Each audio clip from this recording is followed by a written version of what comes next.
Greetings and salutations.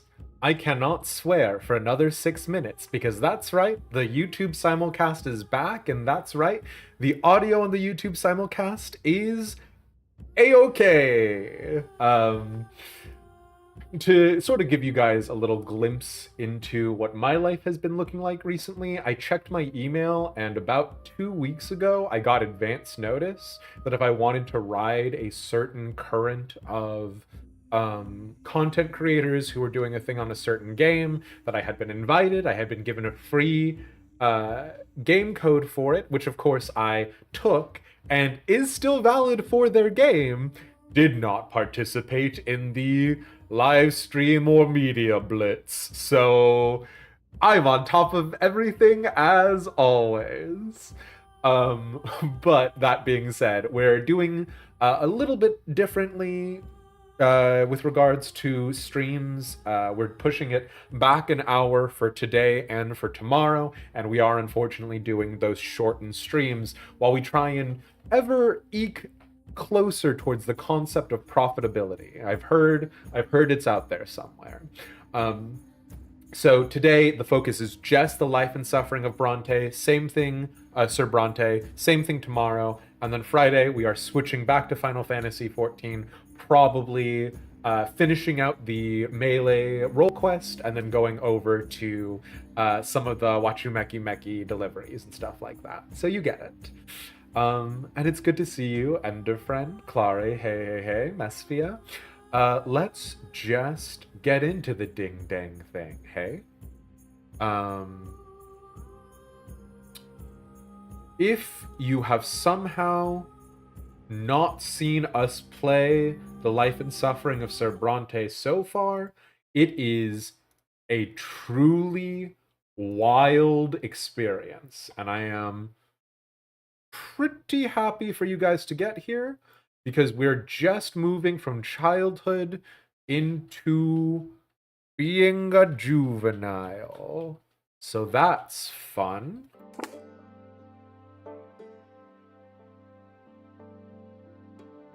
Can't believe we missed the fencing lesson. I am also really upset we missed the fencing lesson. Because I do want to stab a man with a sword, but you get it. Here we are. And also, it's good to see you, Enderfriend, Clare, Mesphia. Hey, lads. Okay. Year 1125. Childhood's end. The mark left on you by the sacrament takes a long, long time to heal. Remember, we are born commoners, even though our Lord Father is a noble. He was sort of tested into it, for lack of a better phrase. We don't know exactly how being a noble of the mantle works. We have an older brother, Stefan. He was born into nobility. He's a noble of the sword, whereas ourselves and our sister, Gloria, are born commoners. And also our younger brother, Nikolai? That's not right. I cannot remember what his name is, but yeah. And it's good to see you, Pixie. Hey. So we're just getting into it. Nathan, thank you. It was an end name. Gloria shows you the mark of the lash on her shoulder one day. It will never disappear. You are a commoner now. This is the lot you were born into. But Father keeps telling you to study hard, so you may yet earn a different lot and become noble of the mantle. We disrupted a religious ceremony that was like, okay, peasants go into this line, aristocracy go into this line.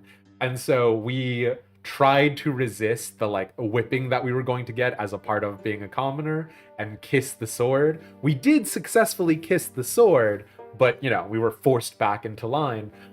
It is bizarre that they let me live. It is 1,000,000% through our noble fathers and our, grandfather's name and position and power that we are being allowed to continue. That is not the kind of shit that you would let pass in an extreme like autocracy. So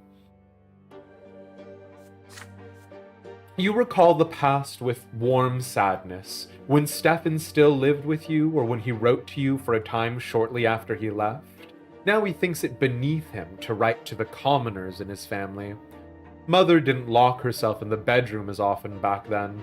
This changed shortly before Nathan was born. But, most importantly, you miss the time before the terrifying figure of your grandfather was constantly looming over you. Wait, did we not? You learned the true power of the lot only after the head of the family's arrival. In grandfather's eyes, no commoner deserves to be treated with kindness. Is this just him, or is it the way of the entire world? The very thought makes you queasy. For those of you who might be watching the YouTube simulcast, unfortunately, the previous 2 episodes on August 1st and August 2nd are only on Twitch right now. We're going to try and upload those onto YouTube later, but yeah. Stefan gonna turn on us? We'll see.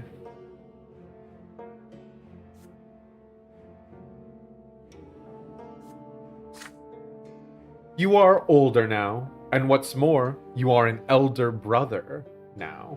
You've learned how to care about someone else, how to teach and protect. Soon you are a small boy no longer. As the days pass, play gradually gives way to laborious study. Now your choices will decide your place in the bizarre and ruthless world of adulthood. Your childhood years are over. So, we did finish childhood. We did actually see all of this. All right, let's rock and roll.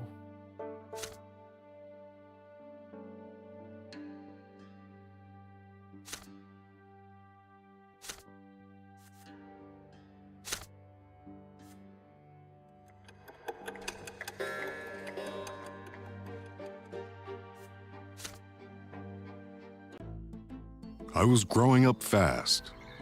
The school, the streets, and the whole wide world awaited me beyond the gate of my parents' house. Okay, that was a very jaunty tune, which I do not think is necessarily encapsulating the vibes from the rest of the game, but okay. Chapter 2, Adolescence.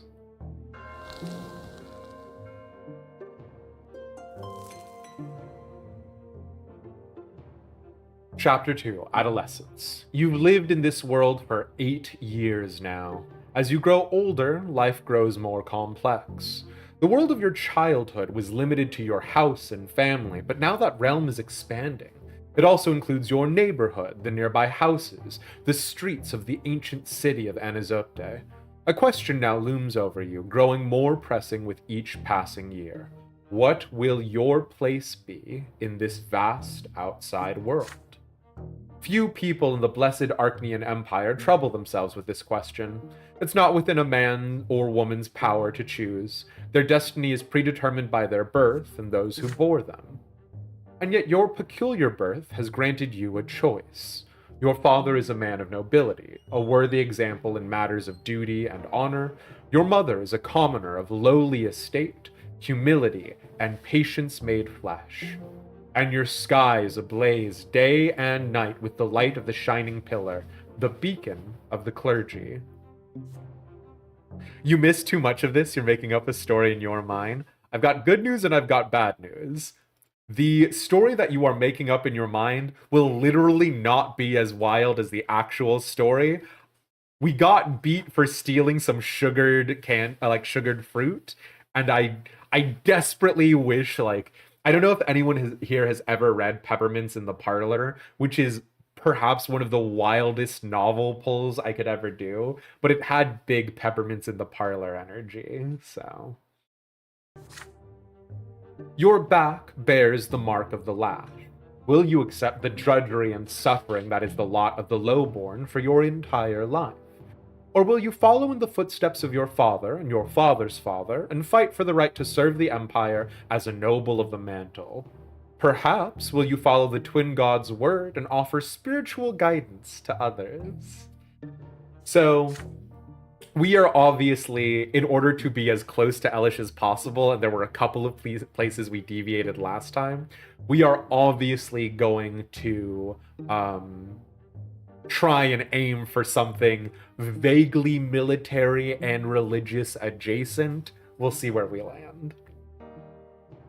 The answer lies out there in that vast, terrifying world. What awaits you beyond the walls of your home?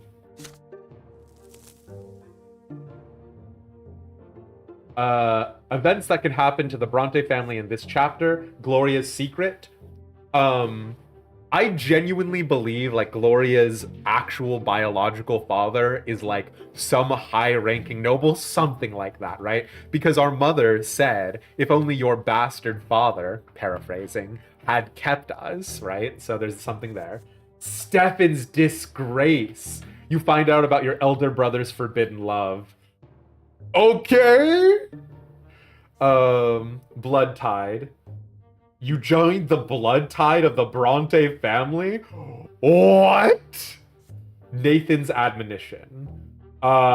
Truly bizarre. Truly do not know what any of these means, and I'm excited to miss all 4 of them, so yeah. Events in the personal life of the hero that can happen in this chapter. Matters of the heart. Revelation of the tree. And Sophia saved. Okay.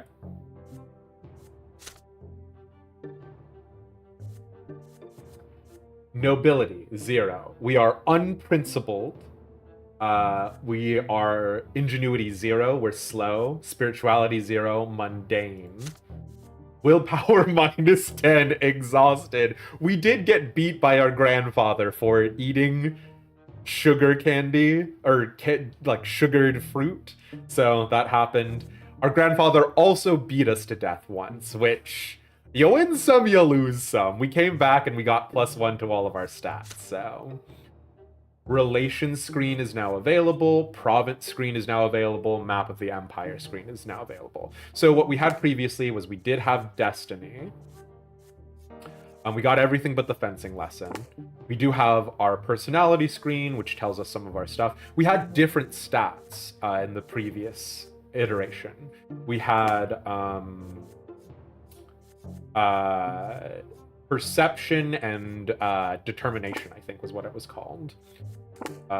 This is what our house's stance is. Our family is at peace with one another. We're relatively wealthy, reasonably wealthy for a noble house, and we have very tarnished honor. Here's our family tree. The only new thing that's happened here has been Nathan. Relations, we have no relations with anyone yet. Map of the empire. Oh my god, there's a lot going on here. We are in Anazote, which has a big tree. Our grandfather goes up to Eterna sometimes. Wow, I did not realize the empire that we are a part of, the Arcanian Empire, had the entire continent. So there you go. And then like other provinces, factions, etc. I'm sure we can learn interesting things if we care to go over it with a fine-toothed comb right now. For the most part, however, we're just going to keep rocking and rolling. The province where we are, the overseer is Archduke Melanidas. Sure. Archduke, Supreme Lord, known for being obstinate and despotic, notorious even among the Arcanians. Hilarious. Patriarch Photis, founder of the new faith, the first to defy the lots and established in the teachings of Isatius, encourage people to find the twin gods within and say that everyone is equal in the twin gods' eyes. Photis, you wild child. Our province, is this our relative power? Okay. Or rather, okay. The nature of the situation in Anazote, province of Magria. Okay. Relatively wealthy, it's relatively peaceful. We got to know this stuff to grab good relations. We'll come back to it. We'll come back to it. Gloria's probably our aunt. God, I hope not. We love weird blood shit. It's true. Are you ever too Final Fantasy XIV pilled when you hear twin gods? You think about Naldthal or just me? I don't think too much about Naldthal because I will be honest. Naldthal's position in the Pantheon of the 12 is kind of wacky wild. I'm more inclined, because I'm so Ishgard-pilled, to think about, you know, like Halone and the other one, Menfina. God, that took me all of my brain power. So yeah, you know, the less impressive one. How dare I? Listen, you're the Uldan, Mesphia. I'm the Ishgardian. But yes. Let's rock and roll.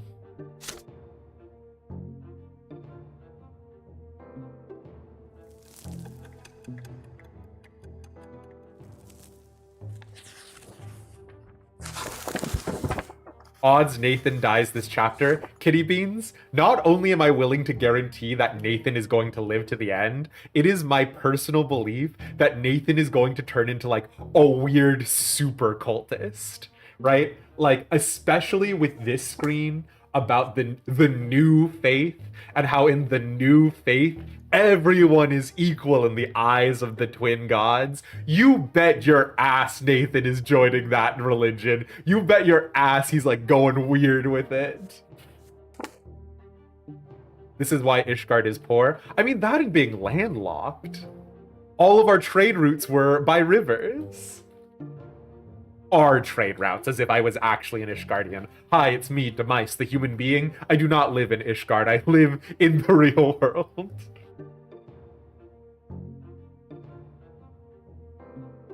Oopsie poopsie, Clare. Listen, I'm sorry. The big problem is that Menfina does not have currently a city-state dedicated to them. Even Azema had previously an established civilization, right? Is Menfina a patron deity of a city-state? Nathan seemed pretty defeated last time we saw him. We'll see. We'll see. Oh, Menfina is the patron for moon cats. Gotcha. Okay. It was Ishgard? If it was Ishgard, it ain't anymore. There's a particular spear that's occupying the hearts and minds of the people. Anyway, sorry. Focusing up. The boy down the street.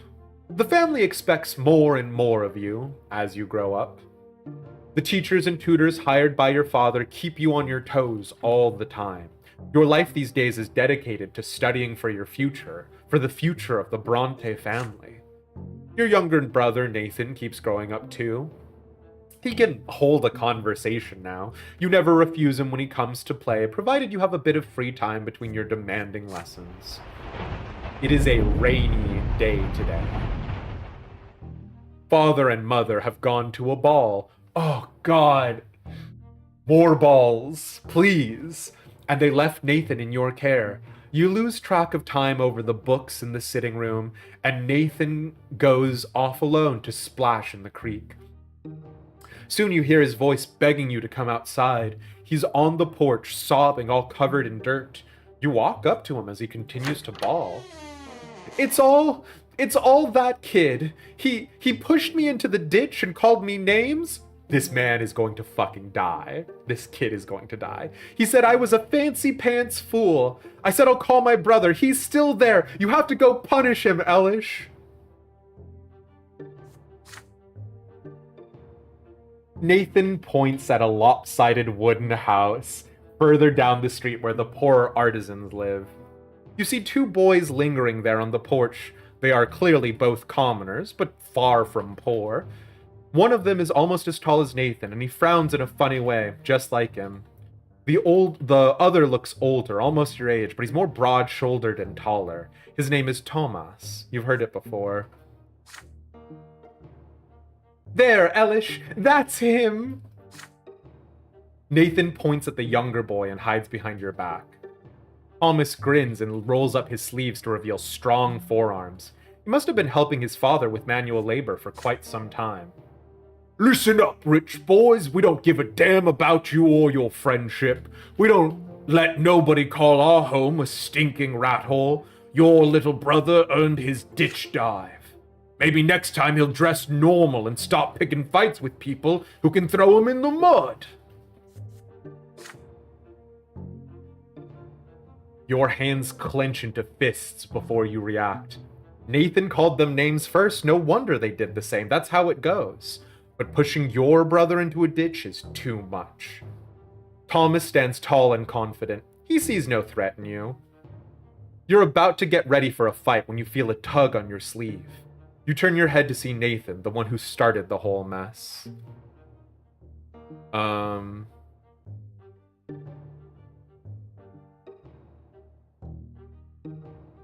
Emmerich has a kitty? Yeah, Wirebone?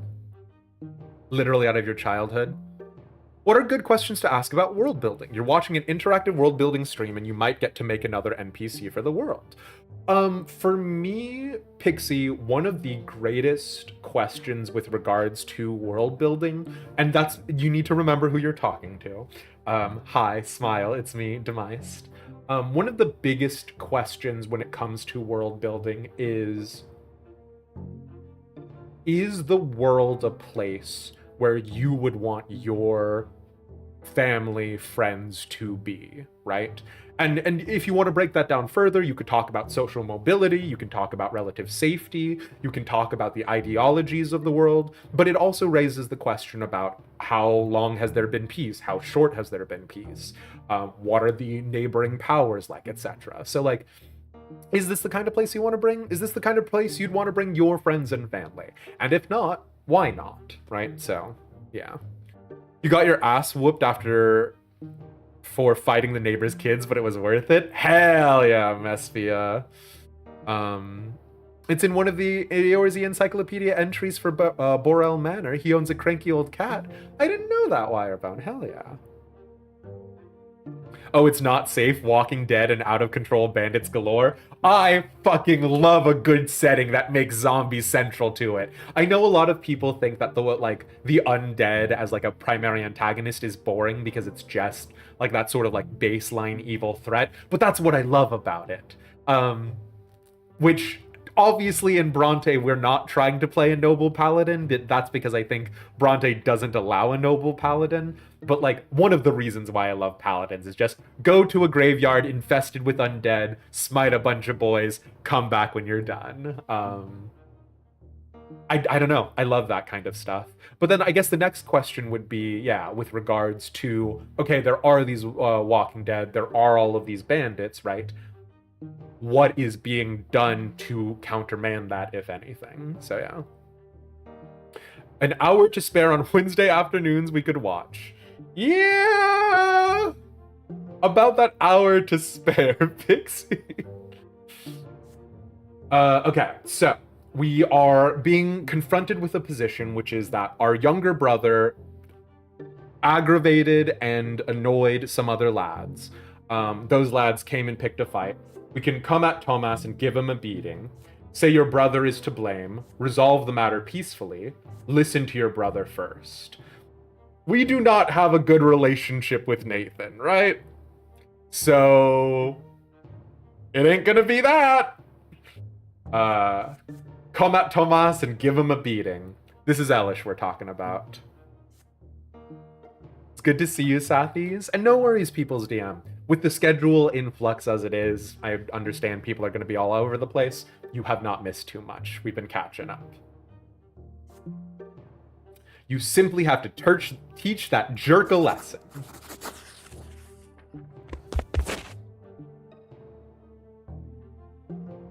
The bold-faced bully is taller and clearly stronger, but nobody talks to you like that. You leap at Tomas and start tearing into him. He jumps backwards, surprised by your assault. It takes him a moment to compose himself, but now he's ready. His fists cover the face, and he attacks you with a quick jab. It is now your turn to take a step backwards. Hey, real quick, time out in the real world. I don't necessarily condone fighting, obviously, but in a situation in which our younger brother came to us and we're 8 years old, I gotta be real with you, I do not know that I would have had my head on straight back then, so yeah. You start trading blows, huffing and puffing with rage. The younger brothers gawk in awe at the sight. Thomas does not resort to fancy moves, dirty tricks, or stupid taunts. He displays nothing but skill earned in many a street fight, and his heavy fists aim for your head. You keep dodging him again and again, trying to reach him. He takes a couple of glancing blows, but easily shakes them off. What a bruiser. You start swinging your supposed to be fists, but hey, with greater and greater fury. Your heart is pounding like a hammer. You see nothing but the foe in front of you. How much longer will this take? You're worn out. Your breath grows ragged and your muscles grow heavy. But there's no way you can give up now. Nathan is watching you. Desperate and out of options, you swing and punch Thomas square in the nose, then immediately let his fist smack you in the temple. The blow rings through your head like a bell and blinds you for a moment.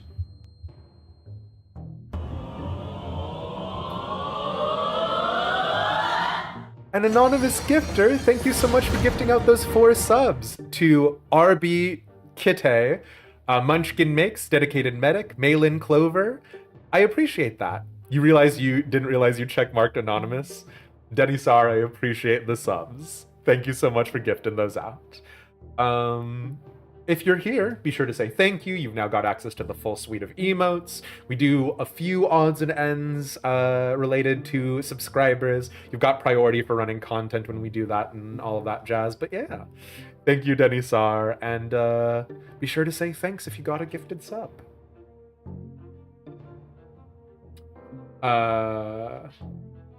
The world swims before your eyes. You clutch at your head to get your bearings. Tomas is standing in front of you, blood dripping from his nose. You no longer want to fight it out, and it seems your opponent would rather end it too. But you keep standing there, eyeing each other angrily.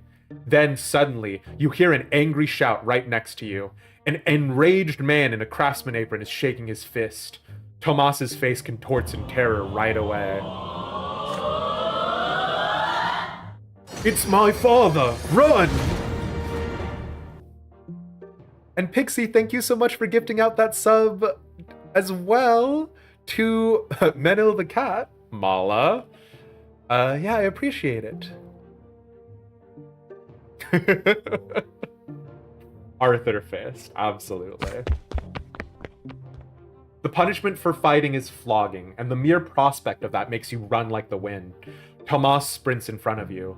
You dash across the rotten wooden planks of the back alley, up and over a lopsided fence, across a giant puddle in one leap, and then forwards into the tall grass. You hide there and stay quiet. You hear no sounds of pursuit. You exchange glances with Tomas and start laughing. His laughter is loud and infectious, but soon he cuts it short and grows sadder. I'll get flogged anyway. My dad's always quick to give me a beating, and then he'll start nagging me about the lots and the prayers for days like he always does. Why do I always get myself mixed up in this stuff? But fighting's the only way to prove you're worth anything, right? The adults didn't see you fighting, you tell them, though all you have to do is convince them you weren't. Nosebleeds happen, right? Mothers get nosebleeds all the time.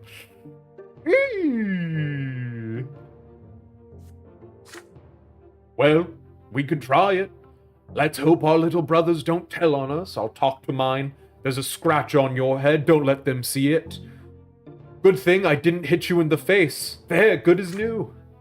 You assure him that Nathan will never tell. And in return, you'll make sure he behaves himself so he doesn't get tossed in a ditch again. With that, you shake hands with Tomas. His handshake is as strong as you'd expect based on his fists. This is not how my fights went as a little kid, but yeah. You make your way out of the tall grass. You need to leave before Thomas's father goes to your family and complains about you breaking your lot. You come to a realization on the way back. You had no idea the place where you were hiding even existed, and it wasn't too far from home. Tomas smiles in excitement when he hears this. Oh, I know lots of places like that. I'll tell you what. If we get out of this mess today, I'll show you the way to the old wall. It's the perfect place to build forts. I dragged a bunch of wooden planks there. Too bad it's no fun to build all alone. My brother never helps. He just gets in the way. You emerge from the muddy back alleys, united by a secret only the two of you know. It seems you've made a friend. today? Thomas Guerrero? Sure. Holy shit.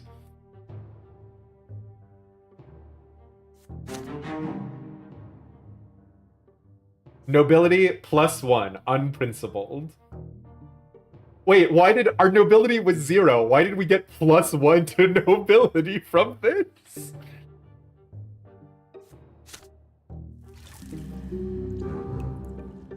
You made a friend, a boy named Thomas. Nobility went up because you weren't a snitch. Oh, here's the problem. Elish absolutely is a snitch.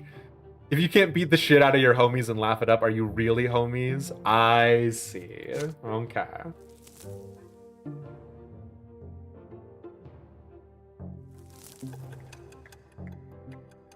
Yo, we are 9 years old.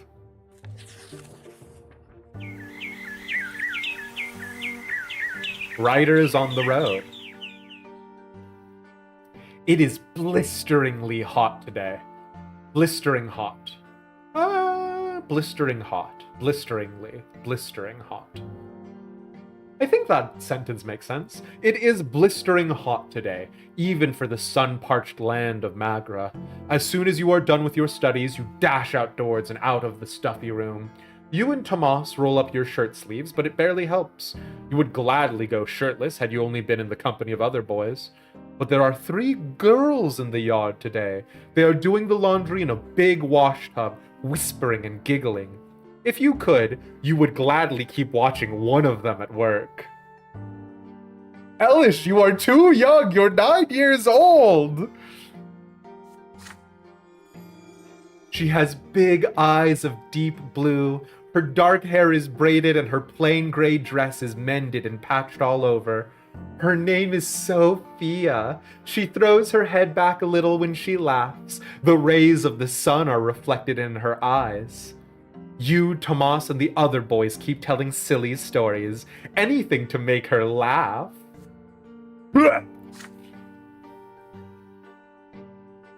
You sure love telling tall tales, Elish. Oh, I remember this one time. But then Sophia hears a voice calling her home. She nods to you and runs across the street smiling. Her light steps carry her forward, but her eyes are looking elsewhere. But then a stone on the road catches her foot. She stumbles and falls flat into the dust.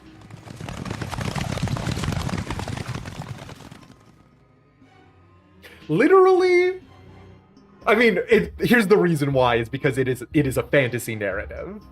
The street starts shaking from the thundering of hooves. Riders appear on the road from around the corner. They bear a coat of arms you recognize right away.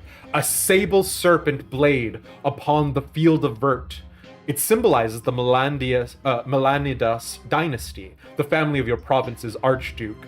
The horses dash forward. A lost wooden toy on the road cracks under their hooves. They will not slow down. They are the nobles, and the rest must make way for them.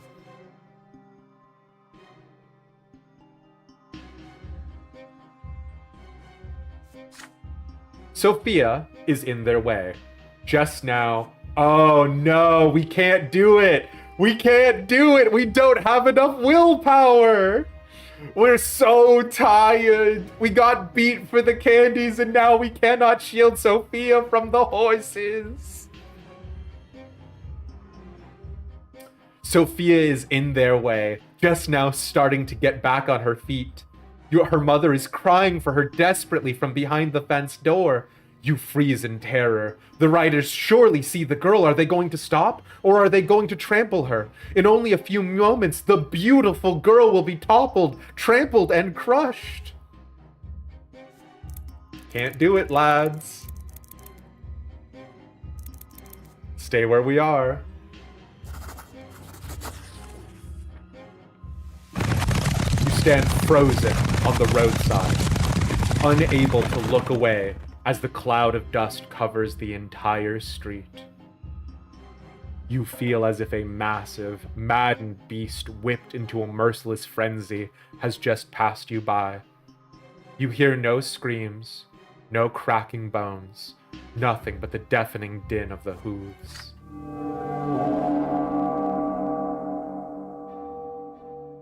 Once the horses are gone and the dust settles, you can finally see the road again. And the repulsive blob of blood, flesh, and bone left on it. Hey everybody, here is a good time for me to remind you that there is sensitive content in Brante. If you are the kind of person who does feel not necessarily a fan of that particular stuff, can I recommend checking out doesthedogdie.com or taking this as sort of a representation of the grim darkness of the world, and maybe coming back later when we're doing a happier one. Time to respawn one of Sophia's lives. Well, this is a question we had, right? Because we respawned in our family's tomb. Is that Sophia's a commoner? You can still see traces of Sophia in that mess. Her dark hair, the remains of her dress, but it is no longer her. Sophia's earthly remains slowly dissipate and melt into the air. Her mother's eyes are filled with grief as she watches. She hunches over and slowly walks back into the house. You can still hear the riders far away down the road. None of them even bothered to look back. Your friends walk away at a loss for words. You make your way home dazed by what you have seen. You are still dazed as you retell these events to Mother, unable to look up from the floor. After a moment of silence, she embraces you and calms you down. Is she going to respawn? Poor girl. What a terrible, painful death. But you must know that it was not her true death. All right, there we go. By the twins' mercy, we are all given enough time in this world. Should you die before your time, you will be brought back by their grace. For 3 times they will rescue you from a terrible fate. But the 4th death is true and final for all. Okay. Listen. I'm not saying that it explains the nobles' disregard for the commoners. But imagine this, though, right? Like, imagine you're working like a serf, for lack of a better phrase, a slave in your fields, and they're like, I'm going to die. I need food. I need anything. And you have the certainty and the, like, absolutism that they've got at least 3 free ones in the bag. That would mess up any culture. Like, that is not good, right? Like, that is a bad foundation upon which to build a class system. So it do be everyone, yeah. It also seems like your body dissipates, so they do save you from whatever fate you suffer. So, like, anti-capture tech go, yeah, exactly, yeah. No one's incentive to enrich lives, yeah. This is how the gods get around medieval infant mortality. There are some rich Bellins living charmed lives who get to slowly die of old age 4 times. Exactly, Pixie. Yeah, like, ugh. Every loss of a life we were granted at our birth is a heavy blow to us. But the gods told us not to mourn a lesser death. Everybody will keep on living as though nothing has happened. Even Sophia's parents, like, turned up in, like, weirdness with regards to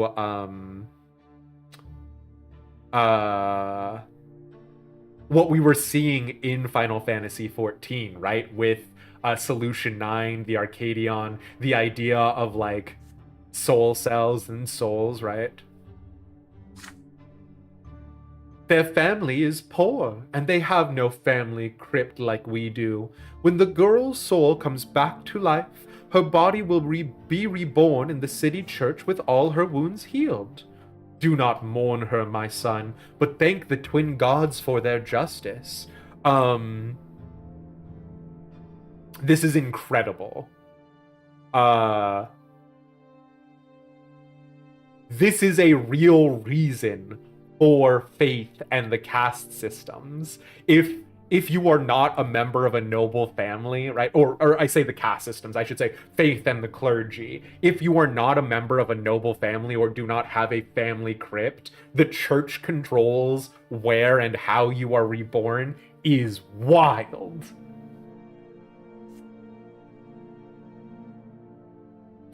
A little bit of Warrior Cat's discourse in the chat. I will be honest with you, I only read 3 of those books and when I was very young, so...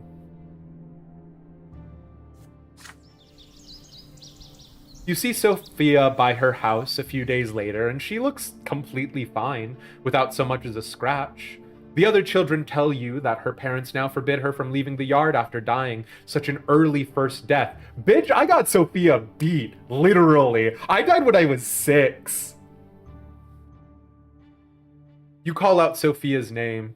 She looks at you briefly, then walks back inside. Oh no. Sophia never talks to you again.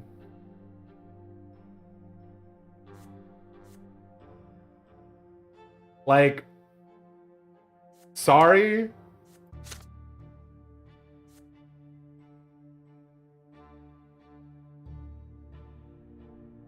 Let's not flex child death. Listen, in this specific and isolated use case, people's DM,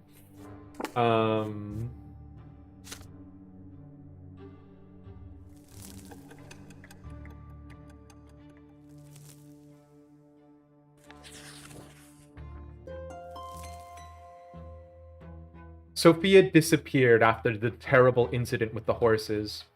Her friends gossip that her parents sent her off to serve a rich noble dynasty. You haven't seen each other since that day, but you still remember Sophia's eyes, the sunlight shining in them. But no matter what, life goes on. I need you guys to know, and this is a messed up thing for me to admit, even if we had the willpower, I do not think Elish would have done anything there. Because he is my pathetic little man. You are 10 years old now. Your studies continue, and you're learning more about the land you live in. Anazote is an ancient city in an imperial province by the name of Magra. All soil in Magra was turned to ash eons ago, scorched by magic during the rebellion of Duke Shar Melanidas. The magical arts are all but gone now, but the scorched earth has remained barren and infertile ever since. So magic is gone out of the world. Interesting. Since then, the entire province has lain barren, tormented by cold and scorching winds in equal measure, with precious few plants taking root on their own. All fertile land in Magra is bought elsewhere and brought here by an endless caravan of carts and carriages. To pay for food and soil, the cities of Magra have become skilled in many trades, primarily mining and digging for metals and stone. This is actually wherever you have a strong, I say strong middle class, but like powerful artisans, right? That's oftentimes where you see the fall of feudal societies. It's good to see you, Top Hat. Ooh.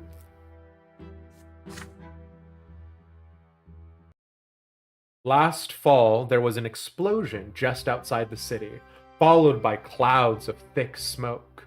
The first such incident frightened the citizens, but then explosions and smoke became an everyday occurrence. Soon, everyone grew used to it. Father explains that the miners are using a new invention called gunpowder. It makes it easier for them to reach the precious stones and metals buried deep within the earth. Yeah, Papa?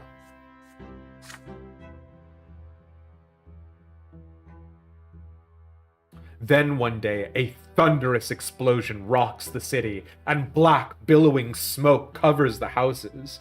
People are stuck in their homes, all windows tightly shut. The air is impossible to breathe. Nathan coughs all the time.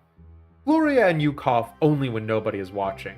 If Mother hears it, she'll make you inhale those hot herbal vapors just like Nathan. It takes 2 days for the black smoke to disperse. People pour out onto the streets to meet their friends. Thomas is eager to share everything he knows about this incident with you. They took lots of burnt-up people to the city temple. Mom told me she was helping the healers. There are many rumors. Some claim it is the work of a beast stirred from its slumber. Others say it's the surviving witches that continue to threaten the Order and the Empire with their accursed powers. But as for you, you patiently wait for Father to come back home, and then you'll ask him about it. Father spends day and night working at the prefecture, while Mother spends all her time in prayer. It takes a full week for Father to finally come home, and he's almost completely spent. You muster enough courage during dinner to ask him what happened outside the city. Father raises his head, his face a bleak, weary mask, and starts muttering his proclamation. It's almost as if he doesn't see you. It's revolution, rebellion, depending on who you're talking to, right? It's a mine outside the city. They were trying to get a vein of ore. There was an explosion. The mine caved in and the black smoke started flowing. Many workers died there. It was all because Count El Velasco, who owns the mines, wanted them to start mining that vein before they were ready. Some of the workers weren't even reborn. Perhaps the twins thought their final time had come. Uh-oh, gunpowder death is the true death? The prefecture has been inundated with complaints from families that have lost their breadwinners, asking the judges for help. Many people also lost their cattle to the black smoke.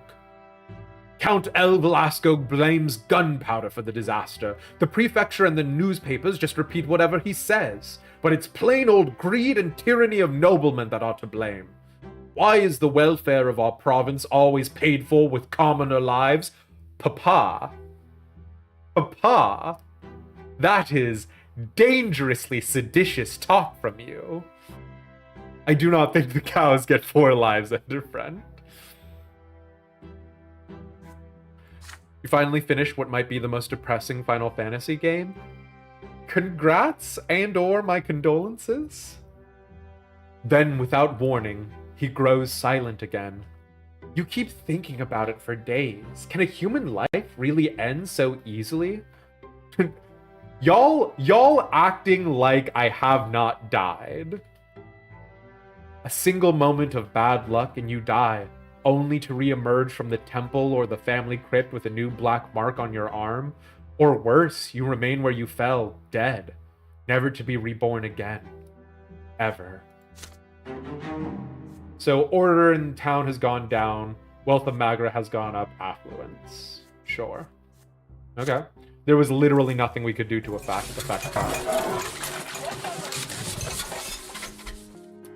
Stefan's arrival. During lunch, Father tells you to stay home in the evening and prepare to meet some important guests. Your elder brother, Stefan, will return home by dinner tonight. Joining him will be your grandfather, Gregor Brante, as well as a noble friend of the family. You are excited about your brother's return? It's been years since you last saw him. How has he changed during his years away from the home? You and Father await the guests anxiously. The doorbell rings, 3 people are standing outside. Grandfather is the first to come in. Naturally. He has not changed a bit since his last visit, still eyeing the house with contempt, looking for any reason to demean it.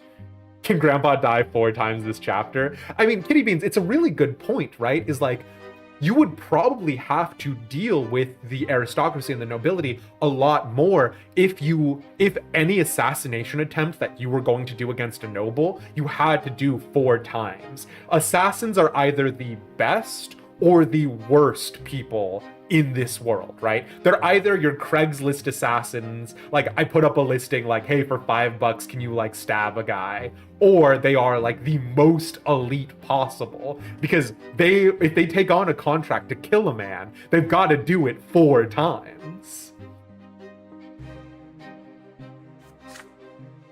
Grandfather's followed by a stately young man, dressed in a jacket embroidered in silver, whom you barely recognize as your brother. Stefan casts a glance at your threadbare clothes, your dirty fingernails, and smirks. Just booby-trap the crypt? You know. And if you're the best, people don't know about it, eh? True Red Rebecca.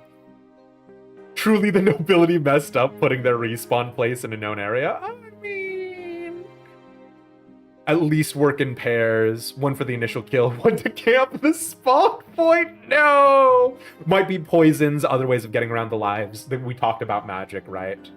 Oh, and he's got the fuckboy undercut now. Uh-oh. You know what? I had that hairstyle once.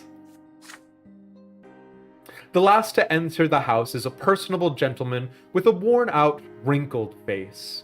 You have heard a lot about this man from father and grandfather. He is Baron Augustine L. Bourne, Stefan's uncle, a family friend, and the province's prefect, which means he is the head judge and thus father's superior. Sir L. Bourne smiles lightly and offers you his hand. How'd that work out for me? I genuinely do not remember. It was high school. I was probably a little shit. And this must be your younger son, Elish, yes? You have your father's eyes, young man. Father bows slightly to grandfather and Sir L. Bourne. But there is a moment of quiet when Stefan's turn comes. Father reaches out to him awkwardly, expecting an embrace. There is a question in Stefan's eyes as he looks at grandfather. The old man shakes his head almost imperceptibly. We noblemen oughtn't put our emotions on public display, father, not even after a lengthy separation. There is no embrace. Instead, Stefan nods to father curtly. He responds in kind, his face devoid of emotion. After the greeting, you proceed to the sitting room. L. Bourne is the first to enter. He kisses mother's hands, and Gloria's too, and tussles Nathan's hair after seeing him hiding by the table. Grandfather acknowledges them with a glum nod.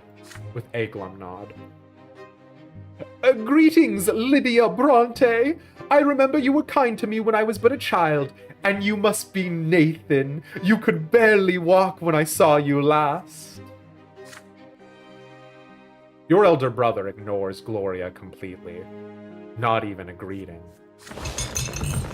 You proceed to the dining room in a dignified manner and take your seats. The dishes smell delicious, but they merely punctuate the overwhelming tension at the table.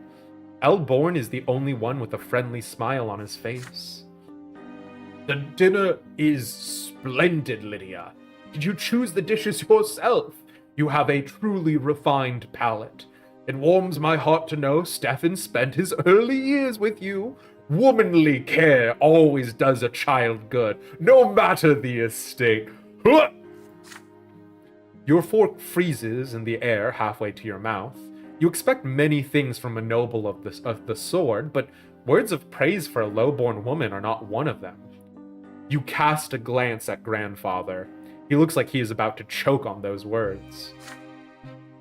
It would do my grandson more good to stay at boarding school among his equals. Please, Gregor, parenting is no less important. Nothing can replace a mother's love, I cannot deny it. It saddens me greatly that my late sister could not be there to raise Stefan, but there was still a family for him, and he was surrounded by love. How could that be bad? Augustine is the most evil man at this table. Something is wrong with this man. In a world of grim, dark fantasy, a man espousing love and, unity is the most dangerous. And besides, his father was by his side all the while. A father's example is always the best. After all, Robert earned the judge's rank the same way you did.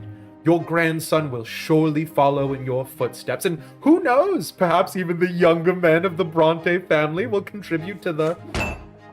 You clumsy, low-born cretin! Everybody is startled by this sudden outburst. Grandfather's face turns red.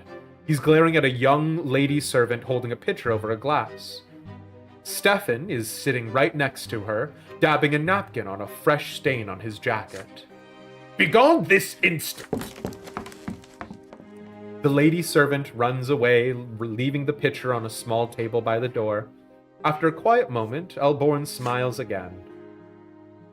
It appears the servants have left us, yet dinner is far from over. Worry not, uncle. There are enough commoners at this table to keep us served with food and drink. Stefan glares at Gloria across the table. She's sitting right next to you. She shrinks down and hunches over under his gaze.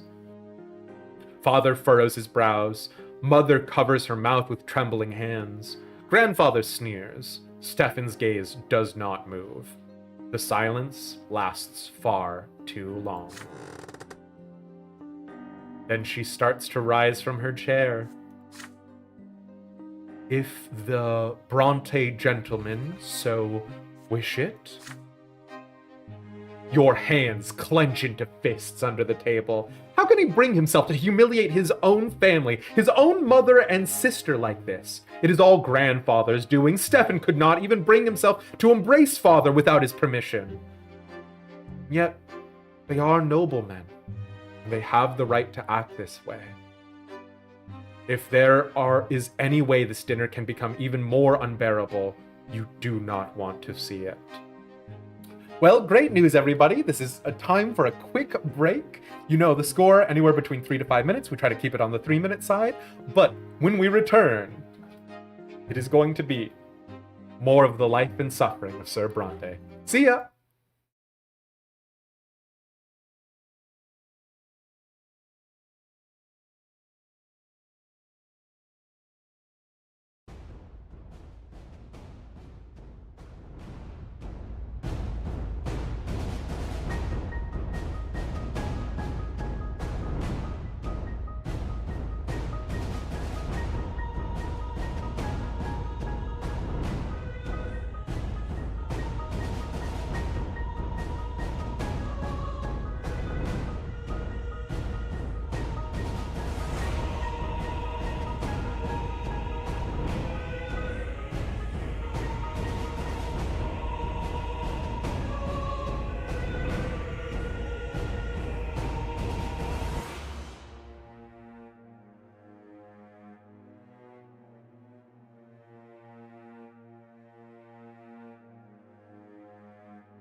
All right, and welcome back, lads. Hope you had a good time.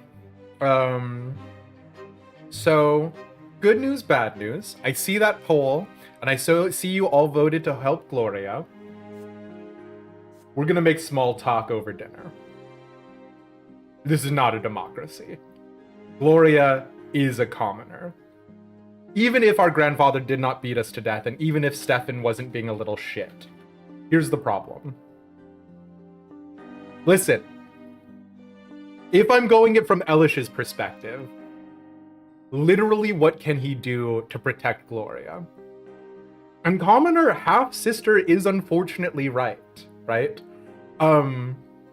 Gloria is legit our best. We love Gloria. And obviously, yeah, I see people who are saying insult Stefan, but here's the problem. We are still a commoner, and that's the point. That's the point. If we were going to insult Stefan, we would be so far out of line. We would not only is it our brother and our father, there's the family friend who's here, right? Here's the problem. This entire situation will not go away. What was her name? Sophia or whatever? Sophia got ran down in the street by a bunch of men on horseback? Like, this world doesn't treat commoners as disposable. It treats this world's commoners as a nuisance. And if we think we are going to single-handedly change that, you have not been paying attention to Sir Brante so far. And also, it's Elish. Make small talk over dinner.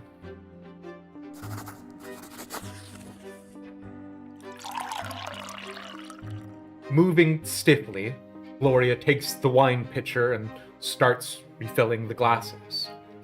You turn away from your sister, eager to distract yourself from her presence somehow. So you ask Sir Elborn how you may contribute to the family legacy. He turns to you, clearly relieved. Your eagerness to support the family betrays your noble bearing, young man. It is simple. Always remember that you are a Brante. Your family has a path of its own. You must follow in the footsteps of your father and grandfather and learn the judge's trade. Also, in terms of the family tree, Gloria is literally the only one who is unable to advance by the test or whatever it was called, right? Like, we don't know Gloria's actual biological father, which if we did, that could potentially contribute positively or negatively to Gloria's social standing, but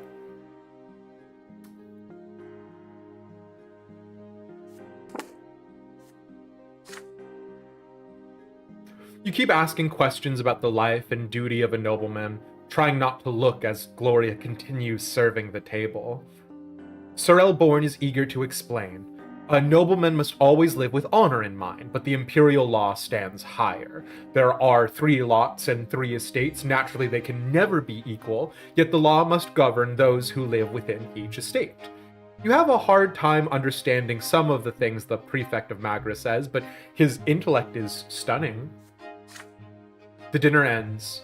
Gloria takes away the last of the dirty dishes and disappears quietly from the dining room. Sir Elborn cordially bids you farewell.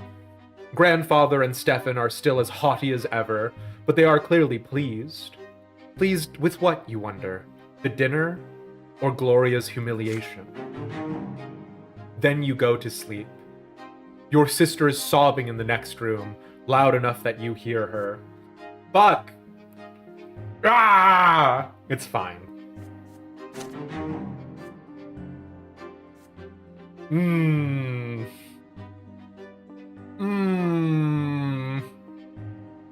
I don't like that we became an honorable noble by that, but you know what?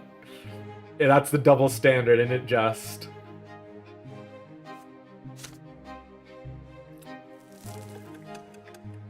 Listen, hey, I'm not gonna say I didn't make my choice, but I will say it can leave a distasteful odor. hot, dry wind sweeps through the city from the barren lands around it. The noble residents of Anizote prefer to remain in their chambers, while the commoners huddle in tents or in the shade of the silver tree. Oh, this is very, Industrial Revolution, isn't it? You are on an errand right now. Your father wrote a letter to a noble acquaintance, and you are to deliver it.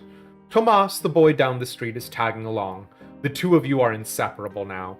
I need you to know, right now, lads, if you are developing an emotional attachment to Tomas, his life is also forfeit. He is also a commoner. I got bad news. I got bad news for Elish. Another few of them, and then Granddaddy will love you. No! The errand is an easy one, so you decide to take this opportunity to loiter around the part of Anizote where the nobles live. So here you are in the middle of the city square, resting on the ancient brickwork by the old fountain in the merciful shade of the gargantuan silver tree. Tomas is by your side, lazily slouching on the edge of the fountain's basin. It's a hard life for commoners like you and me. Oh, Tomas. Oh, that's so funny.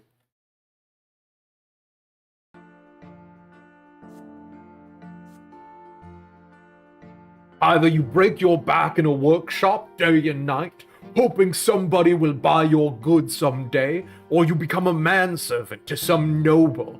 You never get a chance to enjoy life. This is our lot, you remind him. We work and endure and suffer. But Tomas waves your words away. Yeah, I know all that stuff already. Mother keeps drilling that stuff into me. We must be humble, our strength is patience and persistence. So yeah, I say, but I want to make my fortune no matter what. So how ain't that living by my lot, I ask you? But the lots, they ain't easy. Let's take you, for example, Brante. Your father's a nobleman, but even if that didn't make you one, just look at your hands. You never had to work as hard as me, but we have the same lot, so we're supposed to suffer the same. Or look at your father. He's a judge, he toils at the prefecture day and night, doing his judging, and he's a noble? I've never seen an Ocnian work as hard as he does. You shrug. The Archnians are a different race. Cool. Cool, I love that opener.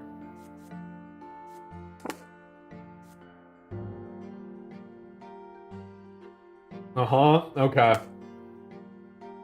The books say they were born to rule over humans. They are never commoners, always nobles of the sword by birth. They founded the empire after subduing all the human kingdoms on the continent. Humans will never be their equals. Archnians are always better, smarter, stronger, and their skin is a noble shade of blue. If the books are to be believed, of course. You've never seen one yourself. I was thinking more along the lines of, like, 4th edition Devas, but yeah.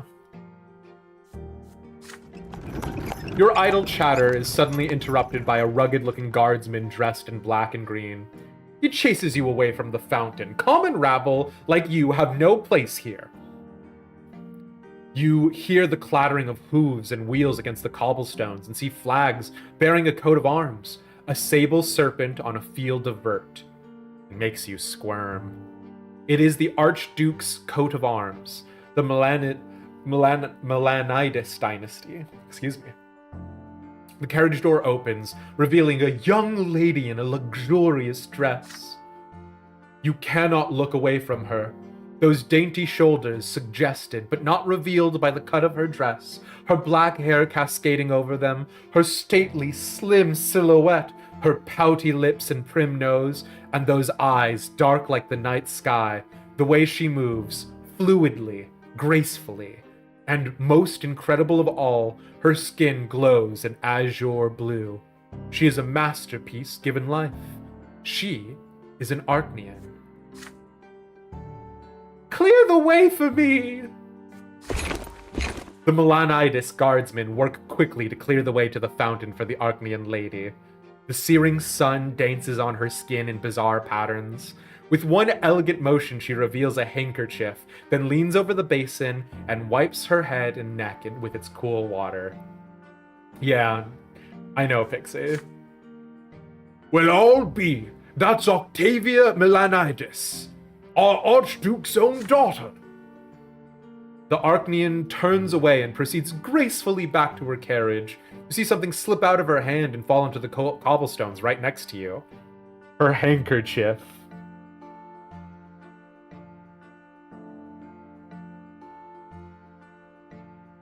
Uh-huh.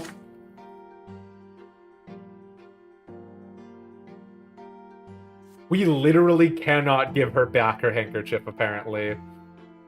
It's right there by your feet. Intricate craftsmanship, expensive woven fabric, delicately decorated with emerald filigree. Your heart skips a beat. Will you dare draw the beautiful Archnean's attention in order to return her lost possession? Or would you rather not attempt to cross the chasm between you and her?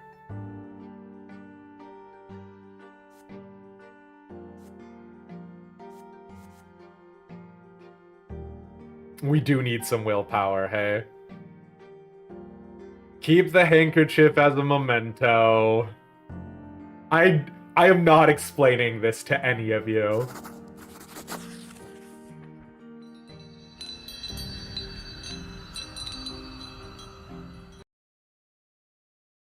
Listen. You carefully observe Lady Octavia as she leaves. Her delicate figure moves through the square like a waking dream. Her elegant hands gliding through the air, her air flowing in the light breeze. Your eyes watch all of her. She returns to the carriage, leaning on a guardsman's shoulder as she gracefully climbs back inside. We got some willpower. The soft handkerchief feels warm in your hand. You fold it carefully and hide it in your pocket. The carriage drives away, marked by the thudding rhythm of hooves. Until that day, you associated the Melanides dynasty with nothing but indifferent cruelty. But now your breast pocket holds the proof of yet another quality they possess. Beauty.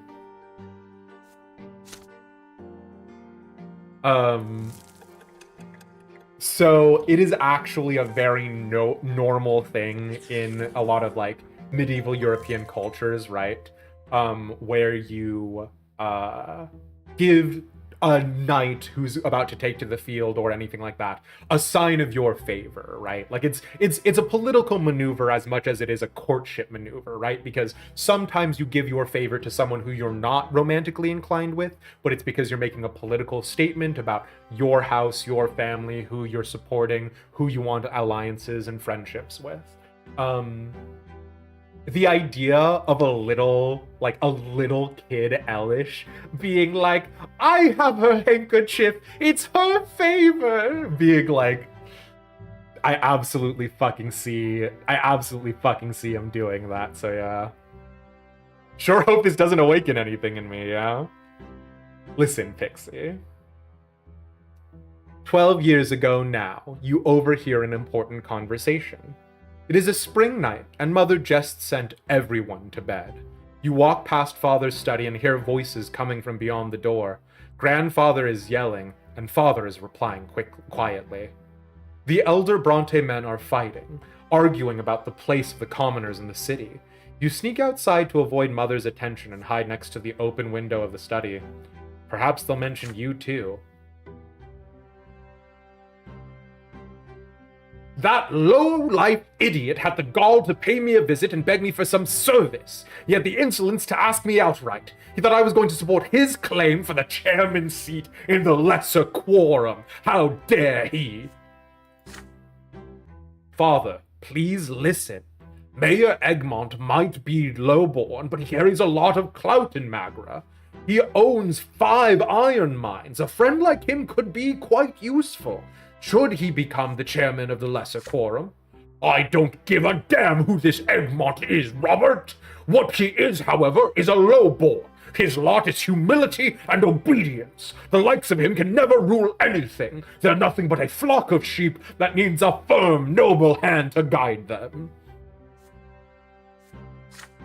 I wasted so many years trying to quash this quorum decree, but that accursed Cornelius Tempest did everything in his power to make the Emperor sign that pathetic screed. And now even lowlifes can wield power. True power, Robert! Just the right to discuss the size of the Archduke's tax, nothing more. That is only the beginning. What's next? Are they going to arm the lowlifes now, make them into judges? If the Empire rejects the foundations and the lots, the entire edifice will crumble. Bah! Who am I telling this to? It is already crumbling, and you, my son and heir, are a harbinger of its destruction. Father, I am begging you. I do not wish to marry a third time. Lydia is a good wife and a dutiful mother to my children. If you would only allow her to... Cornelius Tempest is a great name. You earned your nobility, did you not? Meaning you were once... You really want to tell Gregor where he can stick his firm noble hand, yeah. Our father did earn the right, and Gregor before him also, yeah. I will allow them nothing. Neither Egmont nor that freeloading wench of yours. What will you want me to do next? Live by the laws of the lowborn? I can already see where this is going, and I'd rather run my own sword through my gut than live in a country where nobles and lowlifes share the same rights. My only dream is to see the name of Brante in the Blue Book. But that dream will never come true. They will never call me Venerable El Brante, and it's all because of that marriage of yours. My only hope now is to hear Stefan addressed in such a manner one day. Thank the twins I didn't let you ruin the boy. He's about to grow up a true nobleman. His children will bear the name of El Brante. You have 2 more grandsons. Those spineless milksops from the common lot? They're incapable of anything. The best your middle son could do is sneak into the Imperial College and get ennobled by the mantle, although I have grave doubts about even that. As for the downtrodden Nathan, I hold out no hope for him whatsoever. You hear grandfather's heavy footsteps, the thudding of his cane, and the slamming of the door. It's time to sneak back home before you're discovered. Power +1, Overseer and Power. Oh, interesting. So the lower the power is, the more the old estates, the old enfranchisement is protected. The higher the power, the more we go towards the Reign of Terror.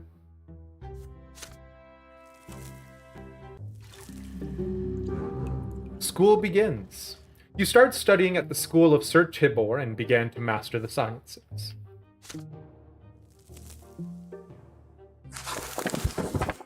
Finally, the day comes when the teachers stop coming to the house. But before you can breathe a sigh of relief and put away the books, Father asks you to come to his study. Real calamity energy, ayo. Even if Stefan does get a title, wouldn't it still be of the mantle, or can someone earn a sword title? So... the thing is, People's DM, in a very, like, feudal sense, right? Robert Brante is a nobleman of the mantle. That means he's a member of the aristocracy. That just ekes him up to marry a noblewoman of the sword, right? And so that's the reason why Stefan Brante does inherit the noble title. Near as I can tell, if you think about it as steps away, right? Commoner is 1 step away from Nobleman of the Mantle. Nobleman of the Mantle is 1 step away from Nobleman of the Sword, yeah. Stefan has a title because his mother was a noble, exactly.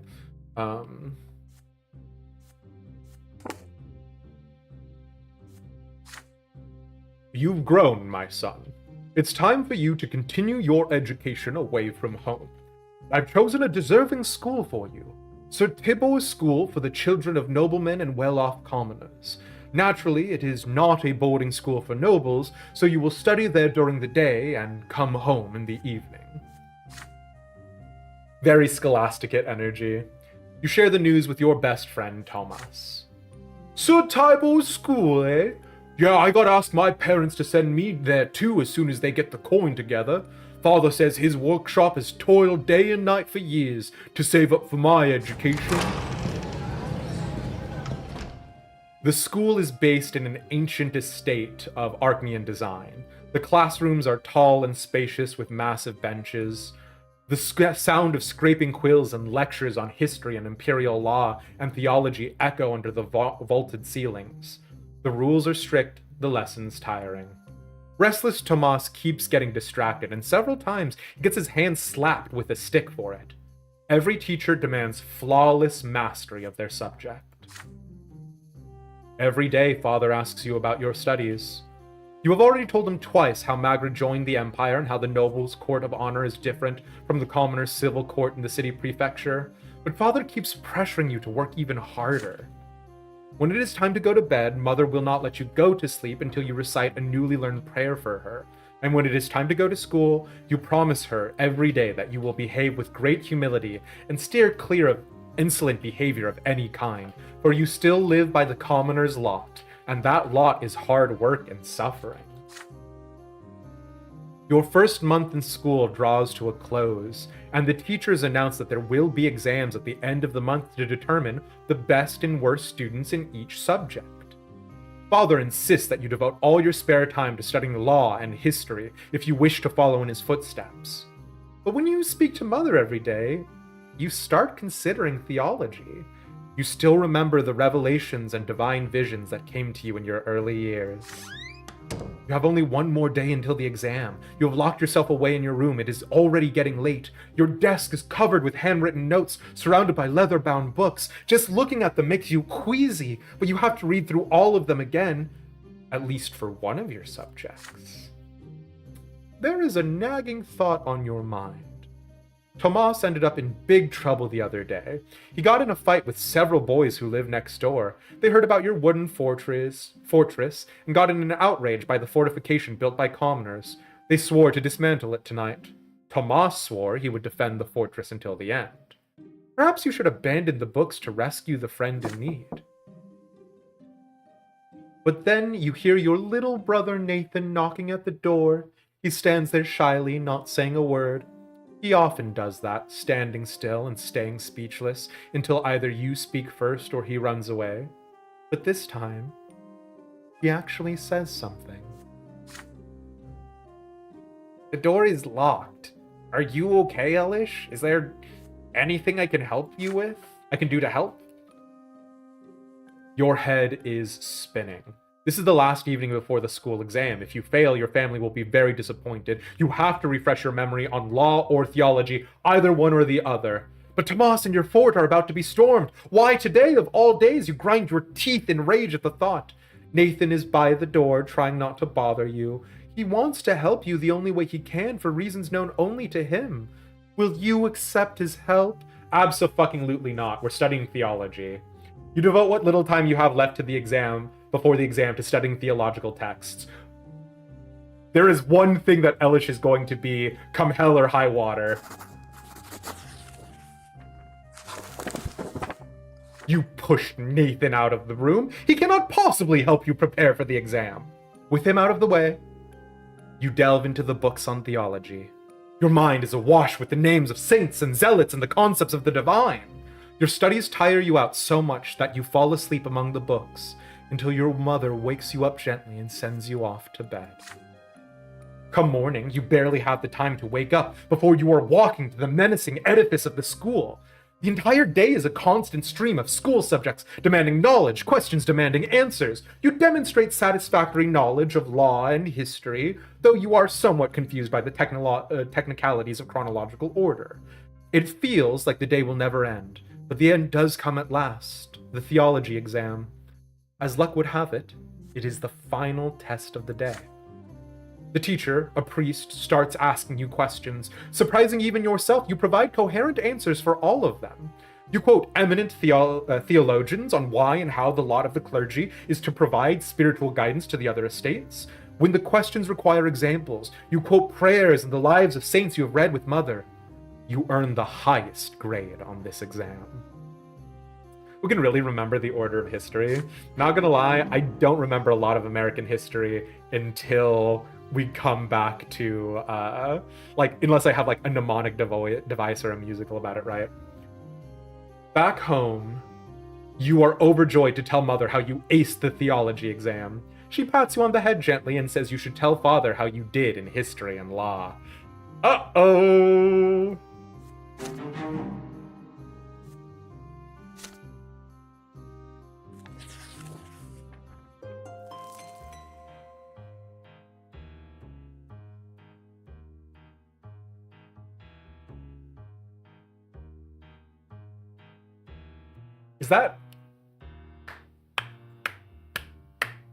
Is that 4/4 time? It feels like 4/4 time, right? I cannot tell. I failed all of my exams when it came to doing like musical theory, and did not in fact pursue music after 8 years of playing piano. So I could not actually tell you, but it's got a real jam to it. Your education continues. As you study imperial law, you come to realize that there is a certain hierarchy even within the noble estate. It seems your father's status is not quite equal to that of the more eminent human and Archnean gentry. You return home with this new information at your disposal. Father asks you about school after dinner, as he always does. So, what is the difference between nobles of the mantle and those of the sword, Elish? You already have an answer ready. The latter's status is hereditary, meaning it is passed down from father to son. After the Archneans, noble of the swords are the most eminent humans in the empire. They own land and estates, they fill offices of the highest rank, and the names of their bloodlines are preserved within the Great Blue Book, the Enchiridion for Ishgardians. Nobility of the sword can only be granted by the overseer of the province or the emperor himself. And how are such eminent people addressed? With the honorific L before their last name, you should respond. Sir Augustine L. Bourne, for example. Oh my god. You could literally translate this to Ishgard, right? For Temple de Durandare versus Sir Redwall Yunge. You could literally do the exact same thing. Answers, thank Christ, you know. Father pats you on the shoulder, clearly pleased. And what about the Archneans and their status? What have you learned about them? The Archneans stand above all human gentry. They are born to rule over humans regardless of their titles. No L is required when addressing them. They need no honorifics, for the names of their ancient dynasties are known to all. Father nods somberly. Yes, we can never be their equals. Do whatever an Archnean tells you and never defy them. Ever. Rule over humans is a wild line. And what about grandfather and me? Where do we stand as nobles? This is also so accurate to Elish, right? Because I definitely imagine them as a minor noble house, right? So literally, feasting. That is easy. Father and grandfather are nobles of the mantle. This title cannot be inherited, but it can be earned by any commoner as a reward for great service to the Empire and the Legion, or as a civil servant. Father suddenly grows quiet and looks you in the eye intently. Yes, and someday you will earn a noble title too, son. All in due time. It does beg the question why skilled artisans are not considered noblemen of the mantle. A nobleman of the mantle feels like a bizarre distinction to make, but here we are. Sons of the nobility. Sir Tybor's school teaches children of all stripes. Nobles of the mantle and low-born parents can send their sons here, and every passing day, the children of noblemen invent new ways to snub and bully the commoners. Oh, Tomas, I'm so sorry. Most of the time, the bully leading them is Diederic, the son of the secretary for the city hall, and a self-important slob. The sons of noblemen never pick on you, however. They know that your father has been ennobled by the mantle. However, Diederick and his retinue soon choose Tomas as their favorite victim. Time and time again, you ask your friend not to pay them any mind, but again and again, Tomas grows angry and snaps at their self-satisfied mockery. It is early morning. The students are busy flocking to the classroom for the next lesson. You wave Tomas over when you see him. He waves back at you, and then a bucket full of slop splashes on him. Needless to say, it is the work of Diederick and his entourage. You hear his familiar creaky laughter. "The tailor's son stinks! How dare he sit next to decent folk?" Tomas clenches his fists. "You're dead, Diederick!" He throws himself at Diederick's haughty entourage like a soldier ready to wage war. He attacks them first. This is just what they expected, and they are free to retaliate. He barely makes one movement before 4 pairs of hands grab him at once. Diederick sneers and kicks your friend in the belly. Tomas gasps for air and starts coughing. You stand between them as Diederick readies another kick. The nobleman's son cocks an eyebrow. "Why do you mingle with commoners?" he asks. "Your father is a noble of the mantle. You ought to be friends with your own kind, your equals, not the dirt beneath your feet." Behind him, 4 boys hold Tomas down as he struggles furiously. The other students are watching you, frozen in fear. Diederick haughtily extends a hand to you. He clearly expects you to shake it. We can challenge Diederick to a fight. We can turn him over to the teacher. We can admonish the nobleman's son. Uh-oh. Uh-oh. Uh-oh. Admonish the nobleman's son. I absolutely see why, Clary. And again, we do always recommend, like, we could theoretically do multiple playthroughs, or, supposedly I believe there was a sequel in the works. I don't know what has happened to it. I got bad news for y'all. You have not been paying attention to Elish. He's right. Being friends with the sons of nobles can benefit your family. The only thing that Elish would do in this situation is desperately cling to some petticoats. And if Diederick is already a noble and the heir of his family, he's gonna be someone we're gonna have to deal with in the future if we're ennobled ourselves. See ya, Tomas. It's been nice knowing ya.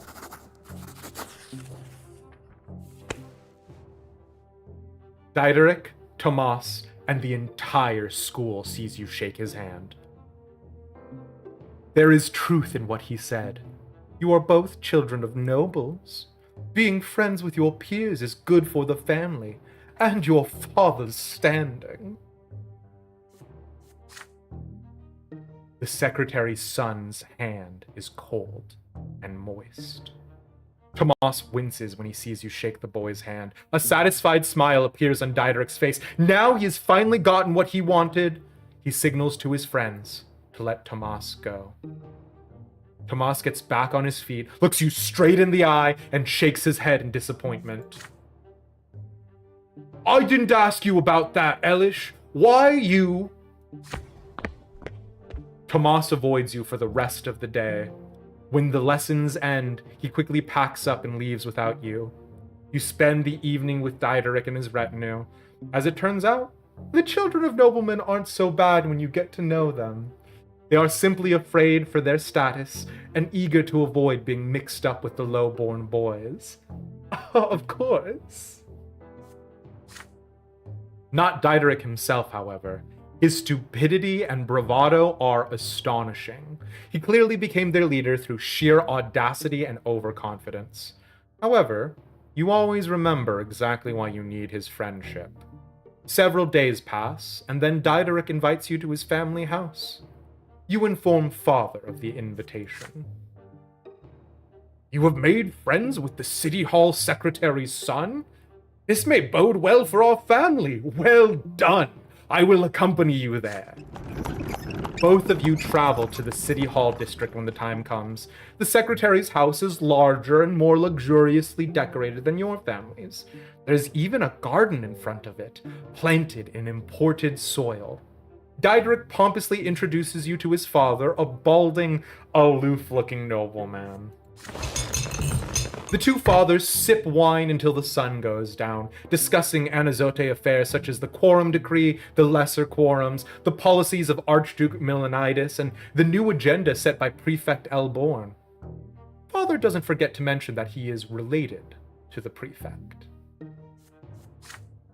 The two fathers part on good terms. They agree to invite each other to dinners and aid each other in work-related manners. You take the carriage back home. Father tousles your hair tipsily. This is a very good connection for our family. I'll tell your grandfather how you helped me set it up. You did well, Elish. Sir Gregor will certainly appreciate this. That's not the part that we want, but, snitch inquisitorial roots, we already abandoned Tomas at the forts. Just lost our most loyal vassal. I cannot possibly describe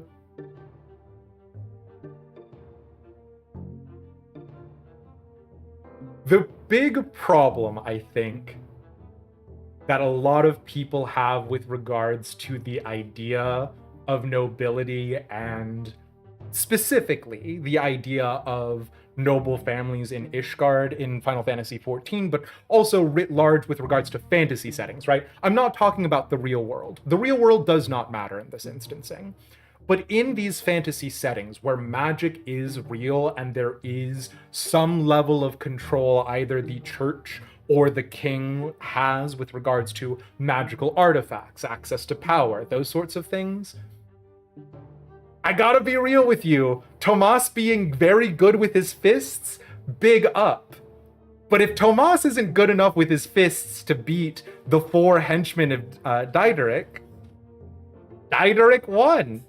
And so what am I going to do? Stand up for my one sweet boy? Or throw in with the lot that has 4 slightly mediocre shitty boys?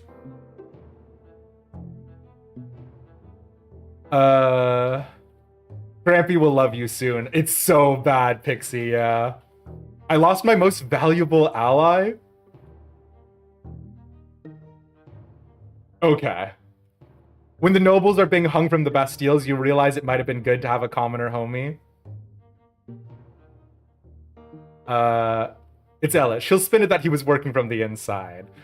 What? No. In turn, we'll probably die a true death, let's be real about this. In turn, you share a thought that has been weighing heavily on you. In order to make this acquaintance, you had to ignore your best friend Tomas for the better part of a week. What should you do now?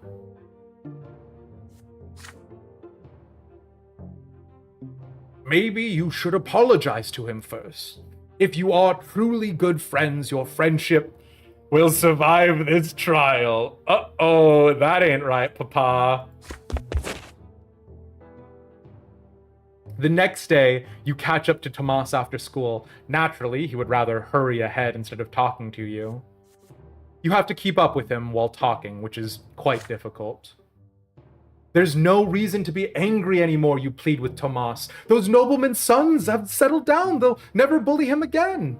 You tell him how your father turned this fleeting acquaintance into a useful connection. You reassure Tomas that he will always be your friend, not Diedrich. He's nasty and stupid and only wants the other boys to praise him. Tomas stops when he hears you say that. He turns to you, the familiar smile beaming on his face once again. Now that's interesting, Brante. So you've learned his weak spots, eh? Keep talking and I'll see if I should forgive you. Oh no. It's so accurate. It's so accurate. Oh man. You tell Tomas all about the week you spent with Diedrich. Soon the two of you are making up new names for the bullies based on what you have learned, laughing together again. His resentment soon disappears, and he stops avoiding you. This has left a mark on your friendship, but you remain friends. Oh no, Tommy! Tommy boy! You should not! Tommy boy, you should not let me talk you back into a friendship, Tomas! You need to cut it off now! You need to learn your lesson! You need to burn this bridge, Tomas! Oh, my sweet boy, you are better than Elish! Oh, Tomas.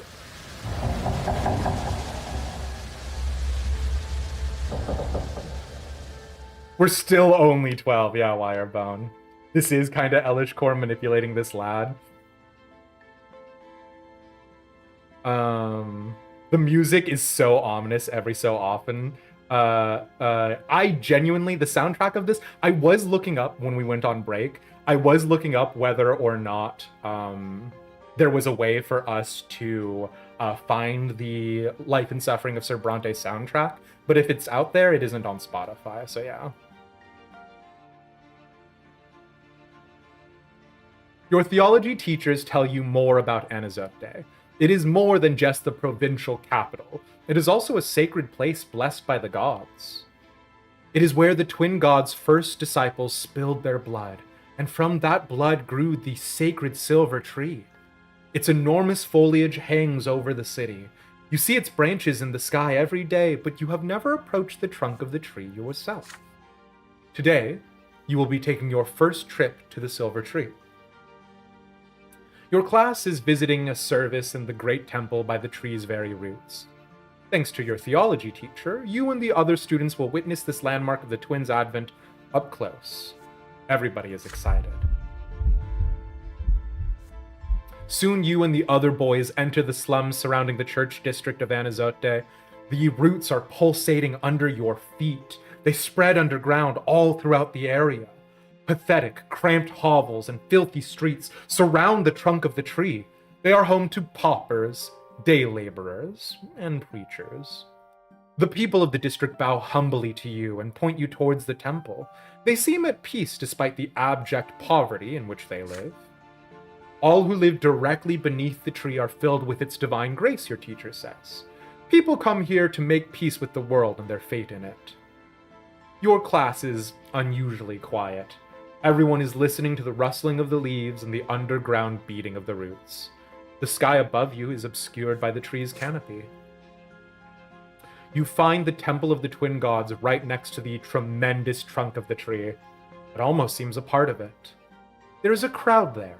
Pilgrims dressed in traveling clothes, paupers and beggars, common people of the city, and the occasional well-dressed noble. There are arguments among some people who are gathered in separate small groups. Many people are wandering around, staring upwards at the tree's branches. The tree impresses you with its might and the calm emanating from it. You are filled with a desire to sit down and think of the world, to learn something about yourself, to touch the silver-white bark and hearken to the whispering leaves. You're distracted enough to fall back from the rest of your classmates. You notice a small path. It should take you right next to the trunk. A tall, red-haired woman walks out of the crowd of pilgrims. She is wearing a worn white robe. She's no longer young, but her face is youthful and covered in freckles. Her hands clutch a book. You have never seen this lady pilgrim before, yet she looks at you almost as if she has recognized a lifelong friend. She beckons to you and says her name, Matilda, a preacher from Astinia. What she says next shakes you to your very core. It is commendable to see a young man so keen to learn the teachings of the twins, she says, yet you will never follow the light of truth from within the walls of the temple. Inside you will only find the lies about the lots, the erring words of the prophet Isatius, sanctified by the passage of centuries. Yet anyone who sets out to read the account of the twins' own lives knows that they never so much as mention the lots. The red-haired preacher's words frighten you. They clash with everything you have heard from Mother, everything you have been taught at school. The lots? are a lie? You freeze in fear. Should you argue with Matilde or ask her for more information? Or should you treat her as a madwoman and catch up with your classmates? You suddenly feel a small, warm hand grasp your own. You see a girl right next to you. She is just a little older than you, wearing a black dress, threadbare yet almost spotless. Her hair is covered by a handkerchief, with only a single golden lock showing. Her brown eyes are burning with rage, her hand pulling you away from the red-haired creature. You stare in confusion at this strange young girl, your cheeks flushed by the sudden touch. There's just a bit of color on her cheeks too, but then she starts speaking to you quickly. Don't listen to her. She's dangerous. Come to the temple with me. Only there will you see the truth. You stand there, surrounded by the crowds of praying pilgrims and the sounds of shuffling feet, torn between two people you have never seen before. And each of them expects you to follow her. But all the while, you hear the whispering of the wind in the tree's branches. The branches reach out for you, almost as if the tree wishes to speak to you itself. Can you hear its voice? We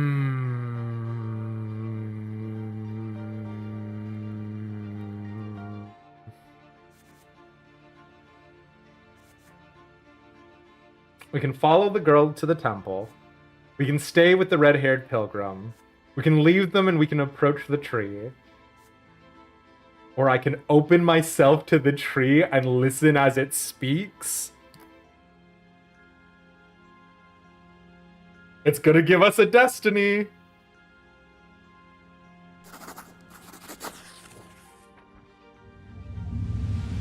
You step away from the girl in black and the woman in white, your eyes transfixed by the tremendous towering trunk of the tree.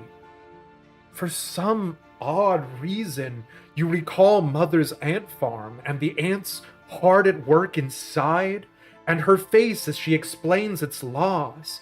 It is a fleeting, distant memory, a child's realization about the workings of the world at large. And at this very moment, you see yourself and all the other people for the ants they are. You cannot look away from the tree. The people around you begin to fade away, their voices melt together and disappear. The world that surrounds you feels frozen and still now. The slow swaying of the rustling branches is all there is. The branches catch you and raise you up.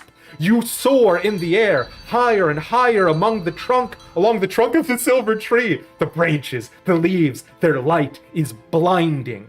Their light holds you up and embraces you. Are we getting raptured? And at this moment, you realize something. Something as clear as the daylight beating down on you from high above. This tree is divine.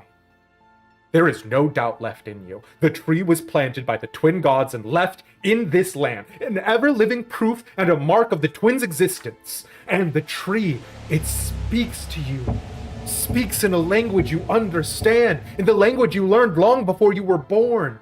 It speaks of soothing love, and of crystal clear law, and of love and law intertwining to bring the miracle of life to you.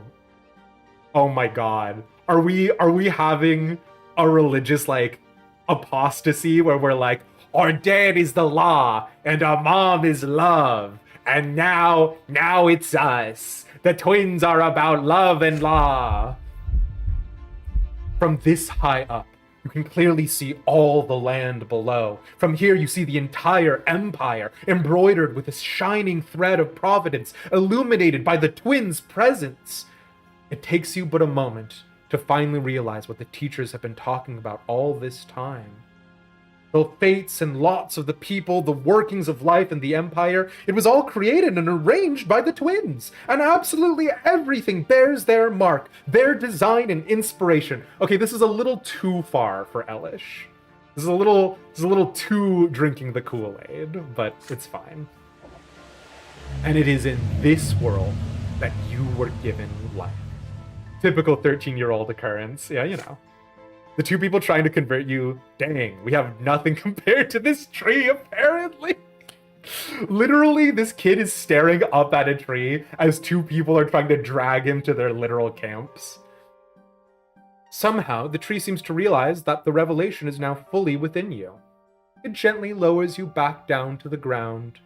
You glide down between the glowing branches, illuminated by what you have just seen. You spoke to them?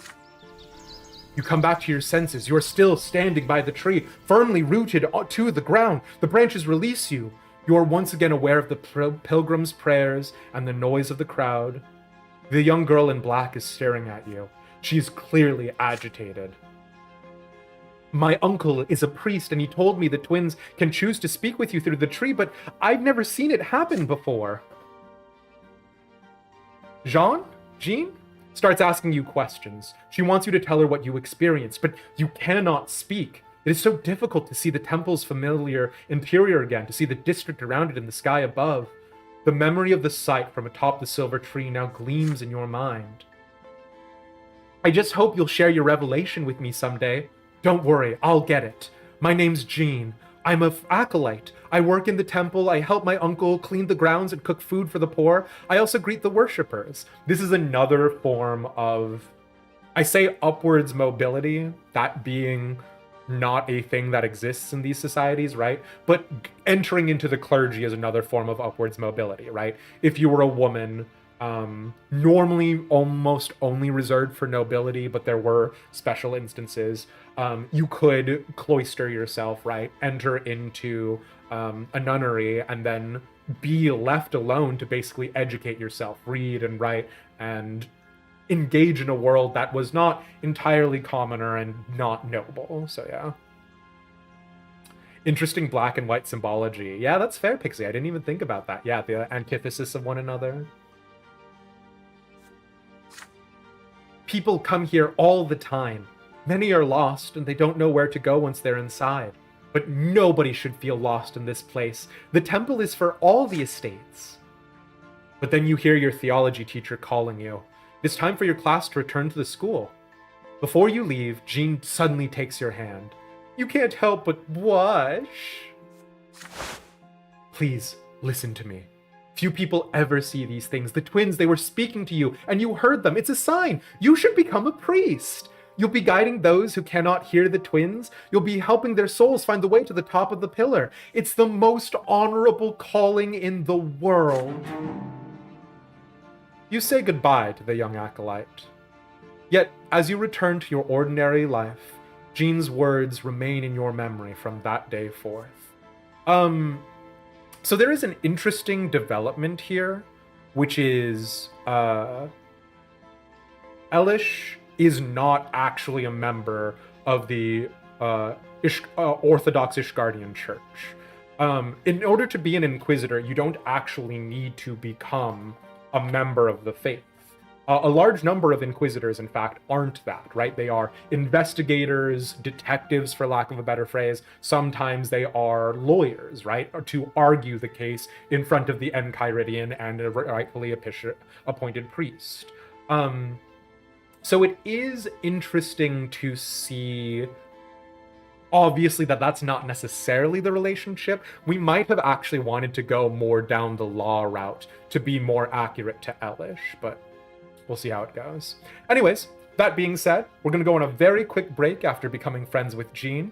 We'll see you all very quickly. Hermes? Sathis, we'll chat about that.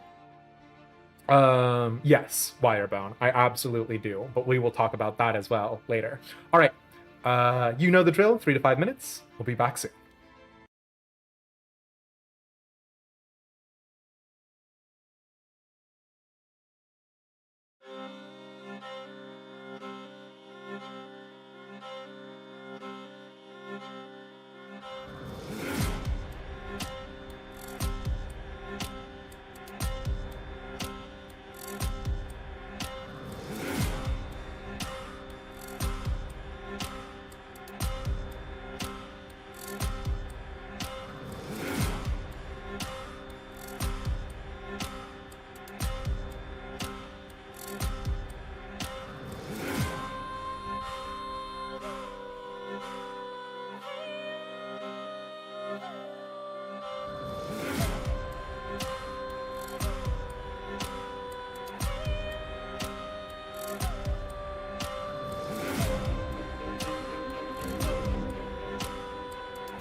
And we're back.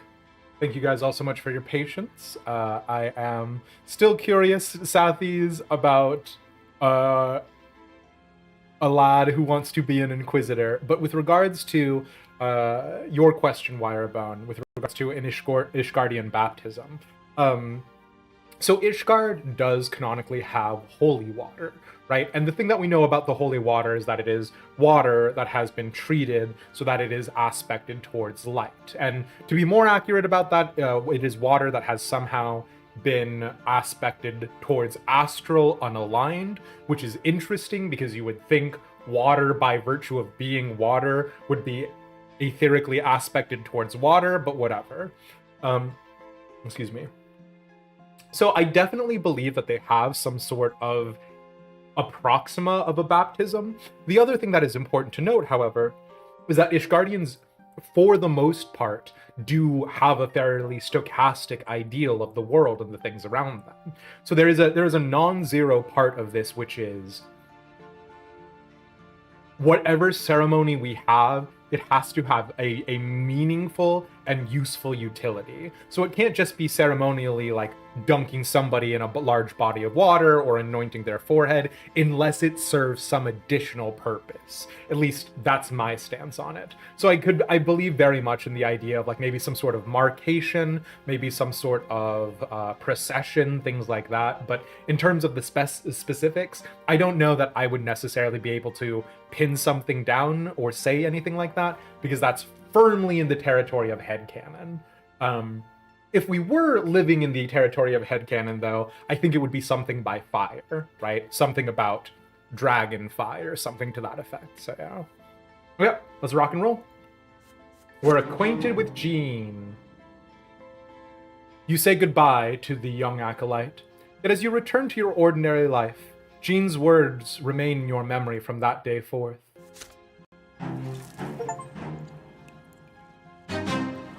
An epiphany! Experience the revelation. And an esteem achievement. Ooh.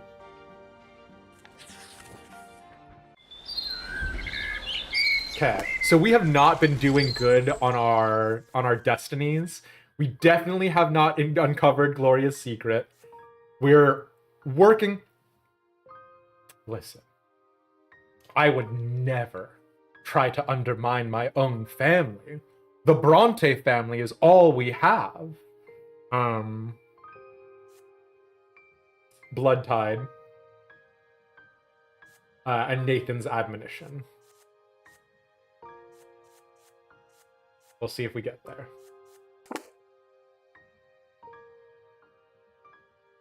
Aww. I'm sorry to hear that, Sathies. Like the High Elves in Warhammer Fantasy. Throw them in the fire. If they live, they're Phoenix King. I mean, you gotta be either pretty confident or pretty crazy to be willing to be thrown in the first place, right? But yeah. The shadow of the past. Another school day has ended. You're still making your way home, still mulling over the things you learned from your teachers. The founding of the empire, the eternal and unshakable rule of a single dynasty, the 3 estates, each with its own rights. What an odd sort of order the world has, and yet so mysterious. At least the way that it sounds that way when your teachers talk about it. Mother is waiting for you on the porch. She smiles gently when she sees you, yet her expression still shows great concern. Father left on a trip to several distant Magran towns a few days ago. Since then, Mother has been trying to tell you something, but she seems uncertain. Son, could you put your things away and come pray with me? You join Mother in a prayer to the twins. She prays with fervent sincerity, her head bowed low, reciting the words of obedience to them and their greater design in a barely audible whisper. You repeat after her, just as she taught you ever since you were a little boy. Is the music a little jazzy now? Or is it just sad, and I'm projecting jazz onto it?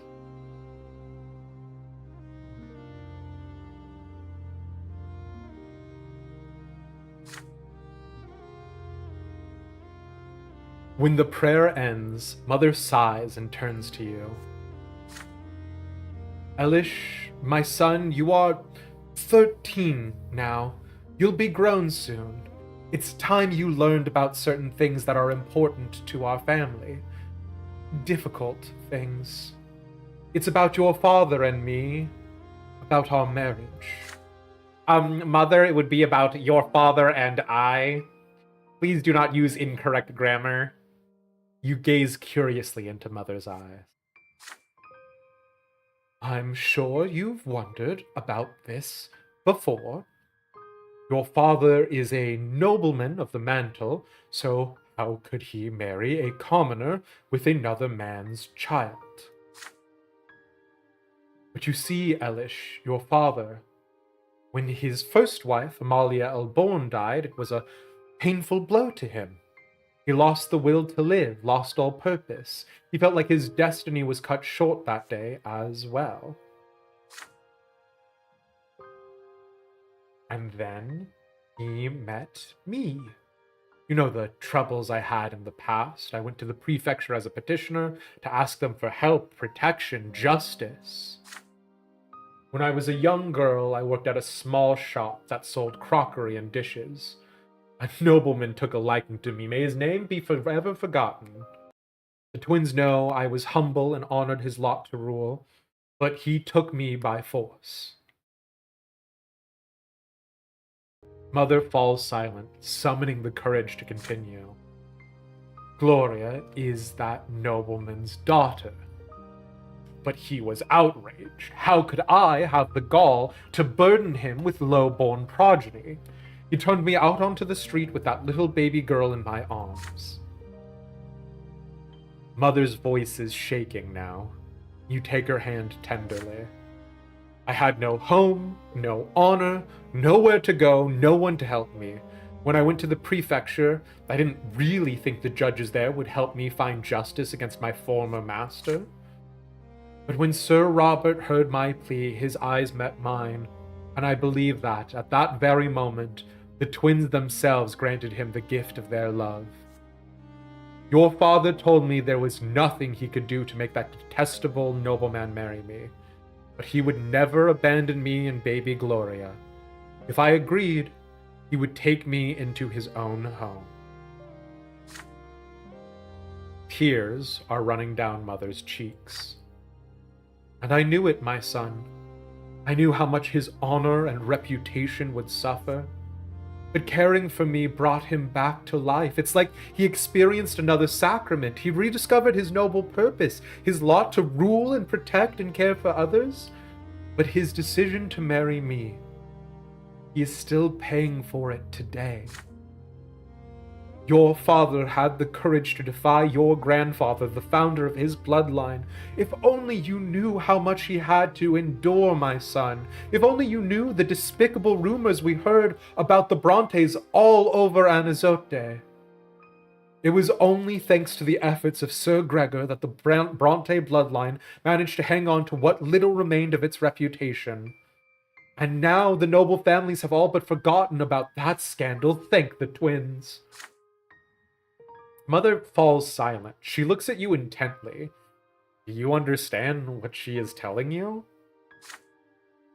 My son, I'm not telling you this just to share the pain of my past. I have no reason to complain. Even Sir Gregor has accepted me through gritted teeth. Yeah, really gritted teeth, Mom.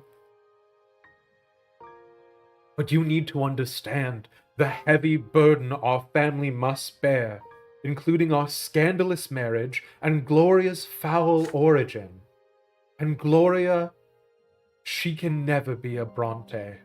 Even if the elder Brantes agreed, the news would stir up the old scandal in the minds of high society. And if that were to happen, Elish, they would even see your birth as illegitimate. Mother sighs heavily. What I told you just now is something you have to know, son. You are about to enter adult life. By my lot, I must be humble. I cannot tell you how to treat your family. But may I ask you a question? Now that you know all of this, do you still see Gloria as your sister? Accept Gloria as your sister, regardless of her origins. Gloria will always be family. Distance yourself from Gloria. What is good for the family is good for you. You will be more wary when dealing with Gloria from now on.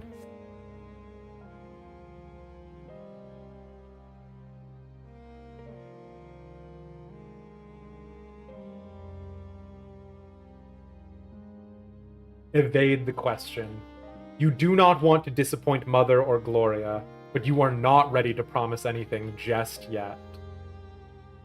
It's Elish. He's going to evade the question. There is no way in hell he knuckles down and just, like, takes it. And he's also not going to tell his mother to her face that he's going to distance himself from his family. Evade the question. The smart thing to do is distance ourselves. Oh, abso-freaking-lutely, right?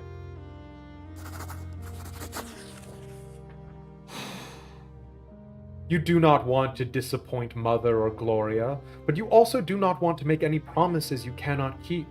Who knows what the future may hold? God, if there is one line that describes Elish to the T, it is this.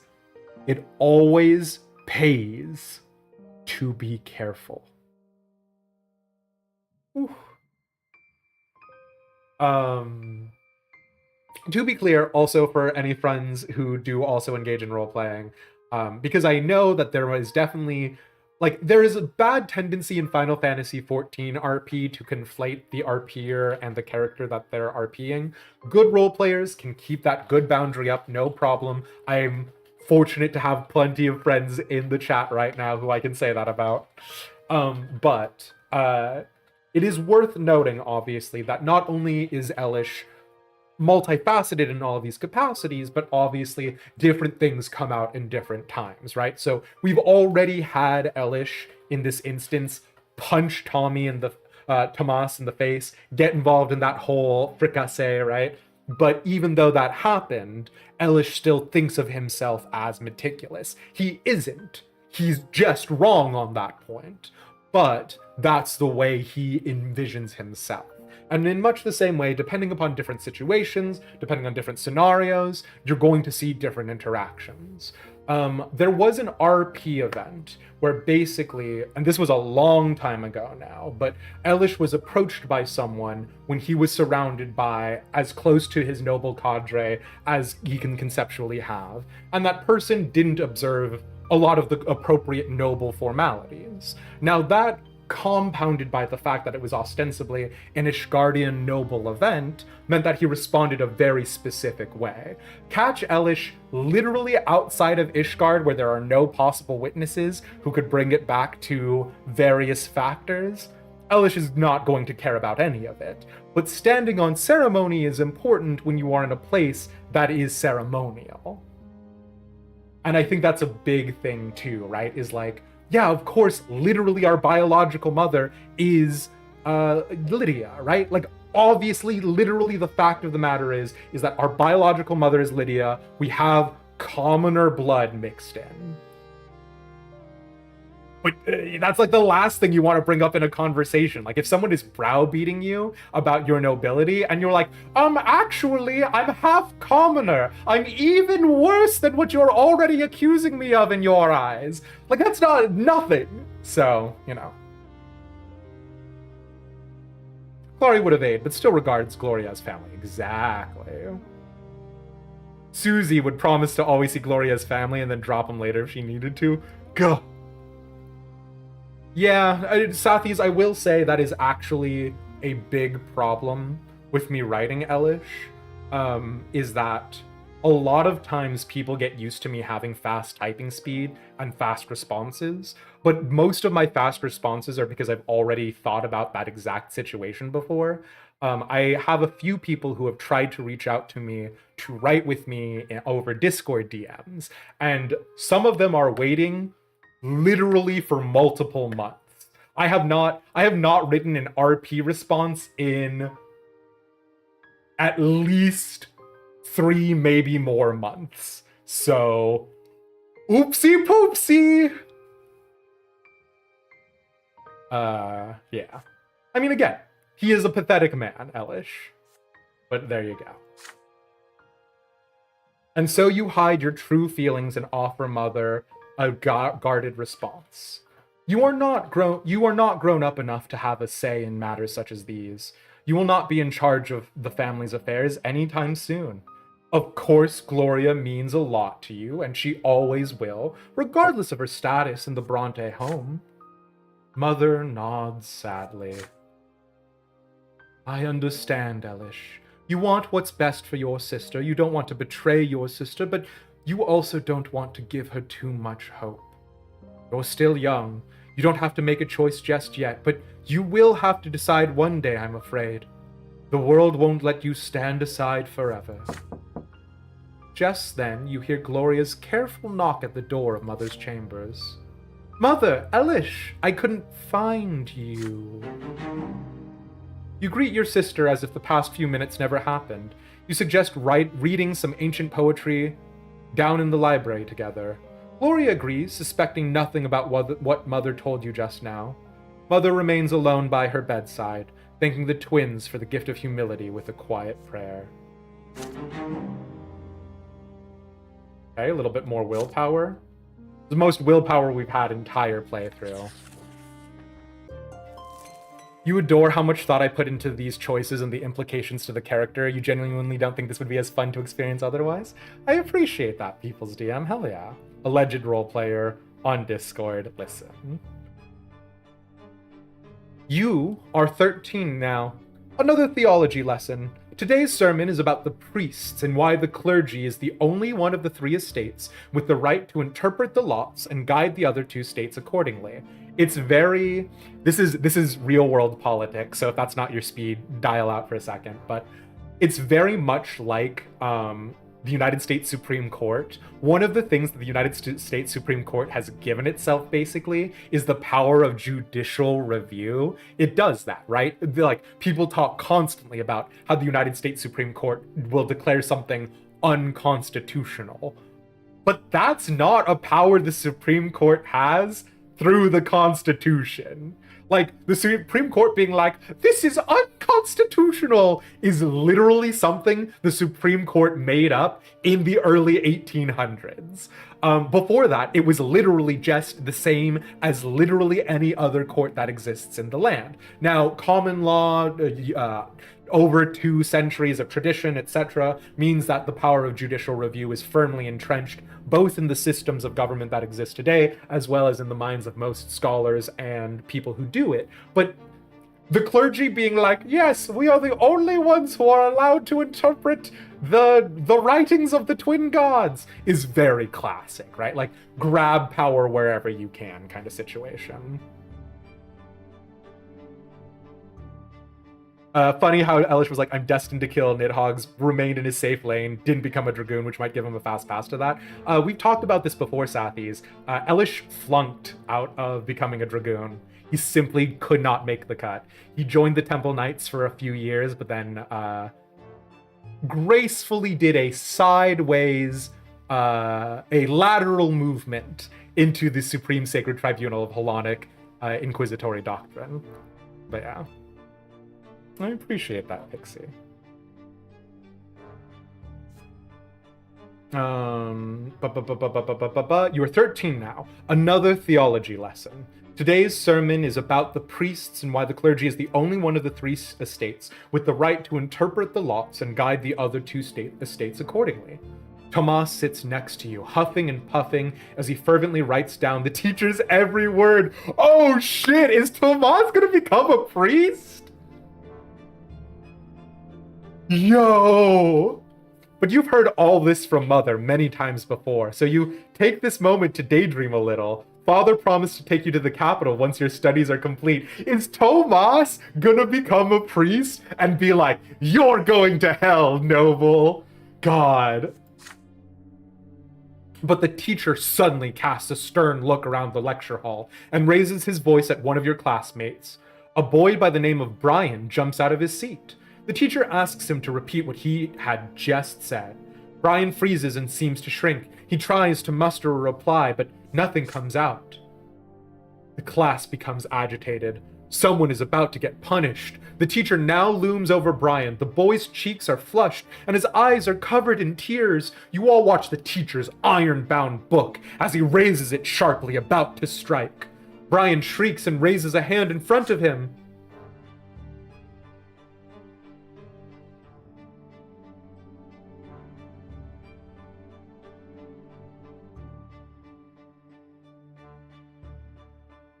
Yo! Yo! Yo! Yo! Yo! Yo! A sudden flash! The teacher screams and buries his face in his arms. His hair is ablaze. His skin is covered in horrible burns. It's magic, baby! Real magic, just like in the books about the Magra Rebellion. The class freezes in shock. There's a dull thud as the iron-bound book falls to the floor. Brian's hysterical laughter rends the silence. He stands up from his bench, fire in his eyes and sparks on his fingertips. There are screams now. Students run for the door. The teacher tries to extinguish his burning hair. Brian snaps his fingers and the books of Isatius on the desks turn into pillars of flame. He laughs and raises his arms and the curtains catch fire. The screams grow louder as the fire howls. Brian's face is tense and violent. His mouth is spewing flames and his whole body is shaking with laughter. He steps towards the door.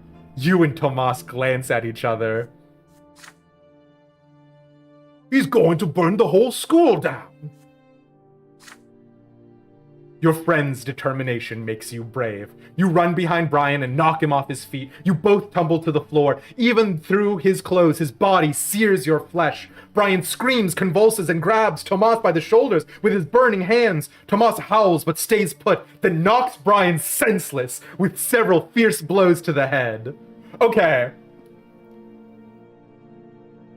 Tomas can beat up a man who's literally a blazing inferno, but couldn't handle 4 small prepubescent boys. It's fine.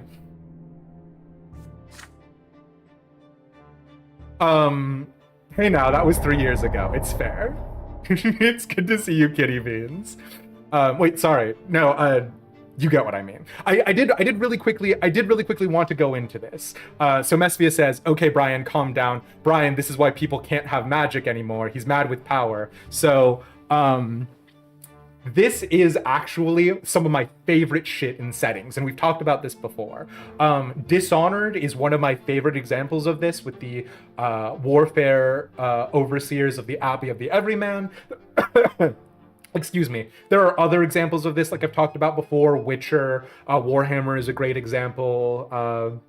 The People's GM. But basically, one of the things, and Brandon Sanderson actually wrote a small young adult novel series, novel series about specifically the idea of superheroes and how unlikely it is for someone who has superpowers to decide, I'm going to go out and fight crime, and not, I'm going to go out and rob a bank because there is now literally no one who can stop me. And sort of the dichotomy of people, whether or not people are fundamentally good or bad. And so I've never had an exact scene with regards to just magic writ large, right? Because magic writ large is fine. But again, the Dravanian horde attack, and then also the other thing that I think is a worthwhile point to mention, the fact that anyone who consumes dragon blood turns into some flavor of Dravanian, right? Whether that's the Strictas, whether that is an Avis, the fact that you are turned into that flavor of Dravanian is a lot.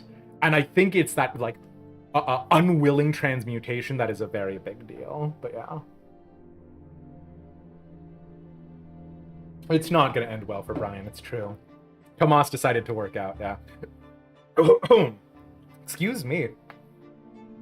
I just lost my shit at us taking down a literal wizard. There are servants fussing about around the room now. They put out the fire and take away the teacher, his body covered in horrible burns. You and Tomas remain next to Brian, who is lying on the floor, silent. Yo! My time is up, my time is now! Soon, 3 men in black cloaks enter the doors of the school, each bearing an edict sealed in silver. The Inquisition. You and Tomas are told to step away from the witch. They lock Brian's neck in a silver collar and take him away. One of the inquisitors remained behind to tell the students what happened. That was magic, he explains. The ungodly power that twists the minds of men into savage instruments of murder. Only the sacred shackles of silver can hold it at bay. Only the power of the twins can save us all from its evil grasp. The next day, you are forbidden from ever mentioning Brian's name again. He is no more. Wow, I like that we just get +1 relations with Thomas, because we're just like, yeah, we just fucking murked a witch together.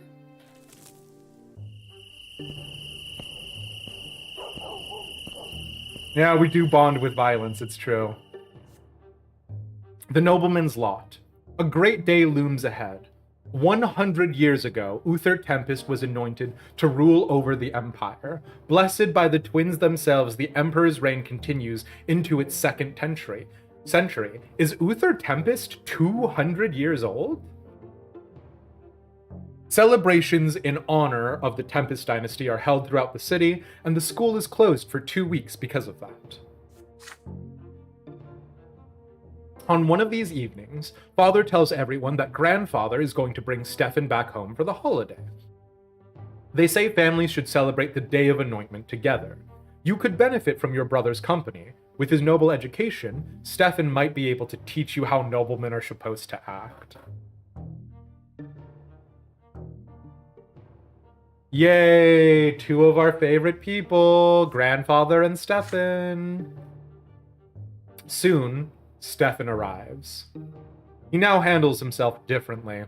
When it comes to ordering servants around and ignoring Gloria, he is still Grandfather's double, but he's more grown up now and far less haughty to you.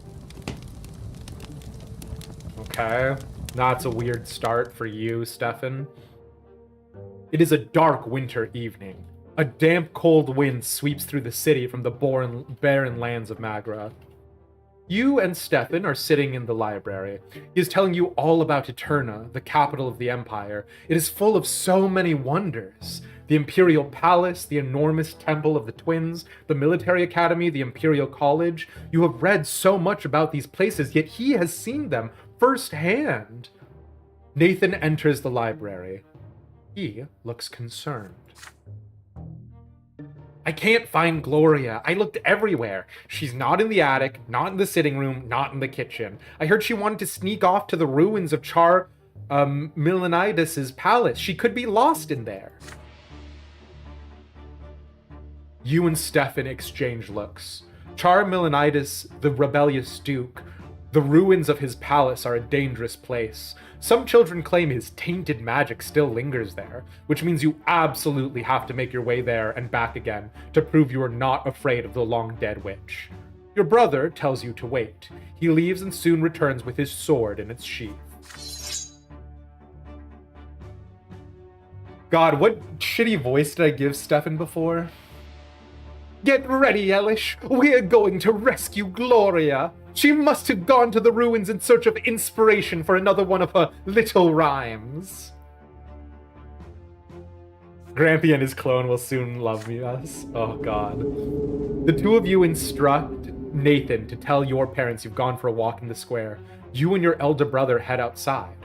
You're confused by Stefan's actions. He refuses to treat Gloria like a human being, so why is he still so determined to rescue her? Stefan notices your expression. Are you wondering why I care about Gloria all of a sudden? I can't act in any other way, can I? The law of honor compels me to protect my family. Noblesse oblige. Gloria will never be a Brante, but father still took her into our house. I must respect his seniority and defend Gloria like she is one of our own.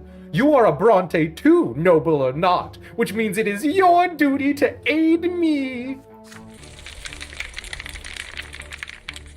The ruins of Char Milonidis' palace span an entire district. The palace was abandoned years ago. Its remnants are overgrown with thick underbrush. The ruined palace is empty, nothing but cold wind blowing over crumbling brickwork. Even the worst scum of the land steer clear of this place. You make your way through the ruins until you spot scattered sheets of paper covered in writing, your sister's writing.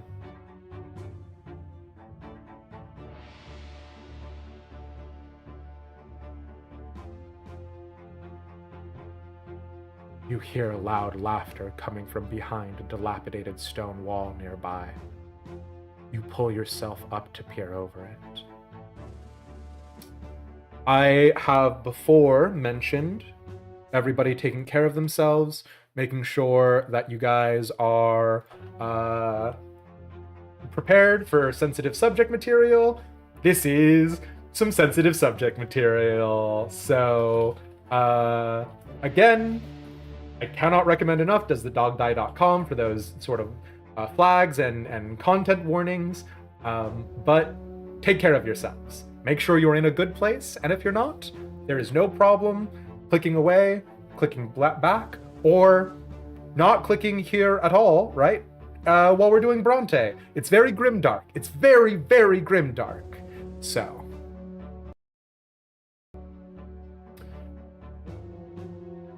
Gloria is lying on the ground, face down, twitching and sobbing. A gaggle of drunk young thugs surround her, cackling and swinging their arms about.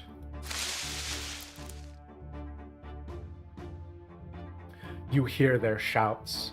Look at the lass, sitting here rhyming words together. She thinks she's all noble. But don't you worry, you low-born tot. We're gonna teach you your place.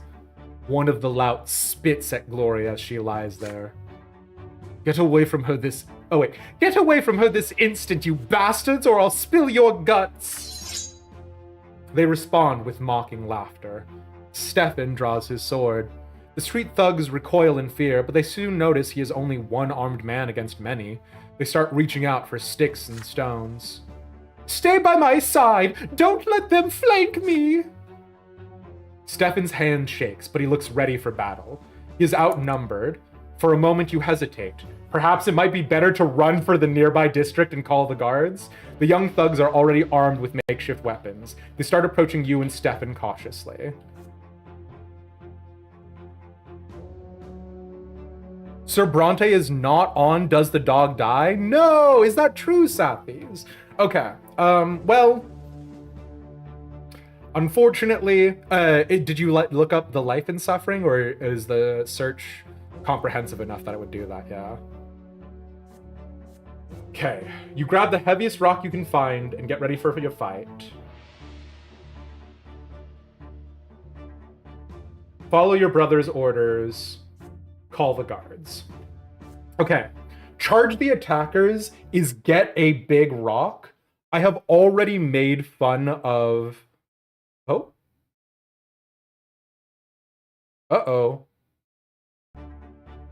Weird. Okay, the audio just cut out for some reason that I cannot perceive. The entire thing. Okay. We will probably have to find a more comprehensive thing. Doesthedogdie.com has kind of been letting us down for some more indie titles. I definitely recommend, though, taking care of yourself if the sorts of themes that a lot of people would use to refer to grim dark, right? So in this instance, the themes around sexual assault, obviously hyper descriptions of violence, that sort of stuff. The Life and Suffering of Sir Brante is not a cheerful time, right? So,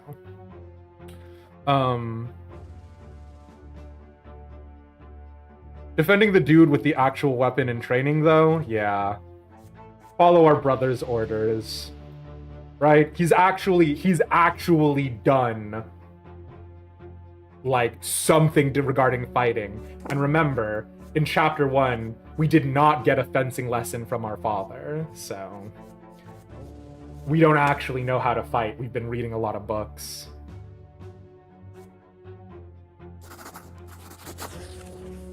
Because we are fucking killing all of them, right? Stefan's firm voice fills you with confidence. You follow your noble brother's order. It takes a moment to grab a stick, and then you are at Stefan's back, angrily swinging at the louts as they try to bring him down. I mean, this is the other thing, though, right, about fighting multiple people in the real world, is that in the real world, people do not politely wait their turn to come in and go for you. They are going to take advantage of the fact that you don't have eyes on the back of your head, that your arm, the movement of your arms is predominantly focused towards your front. So literally watching his back, yeah, he's a trained swordsman armed with an actual sword, exactly. One of the louts lunges at your brother with a stone, but you hit him with the stick and he falls down right at Stefan's feet. The sword flashes. The blade sinks deep into the young man's stomach. He wheezes. Blood starts pouring onto the ground. The thugs freeze. Stefan pulls the sword out, his face an inscrutable mask, and returns to his fighting stance. You are stunned to see Stefan take another man's life so easily and effortlessly, like picking his own teeth. The thugs look like they are about to flee. There is rage and confusion on their faces. They never expected the young nobleman to use that sword. Stefan just scoffs at them. Low-born scum, that's all you are. This is the only language you understand. Stefan? You were doing real good there for a bit, Stefan. This is the only language you understand. Good job, brother. Gloria, get up. We're going home.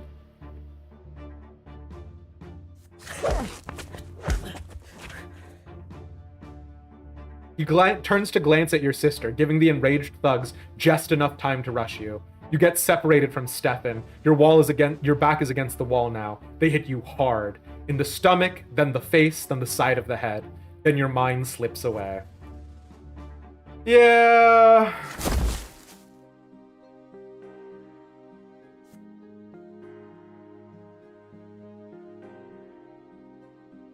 Exactly, yeah. Plus, staying behind the pointy bit is a good idea. Also, he's a noble. He won't get in trouble for stabbing. Yeah, exactly.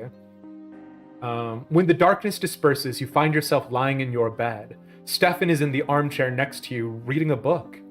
He is alive, with left arm in a sling and a black eye, but still alive. Your head is spinning and you feel nauseous. You try your best to sit up. Stefan looks up from the book. Don't try to get up. You lost a lot of blood. I suppose that was a few thugs too many for a single warrior, even with good backup. Are we the good backup then?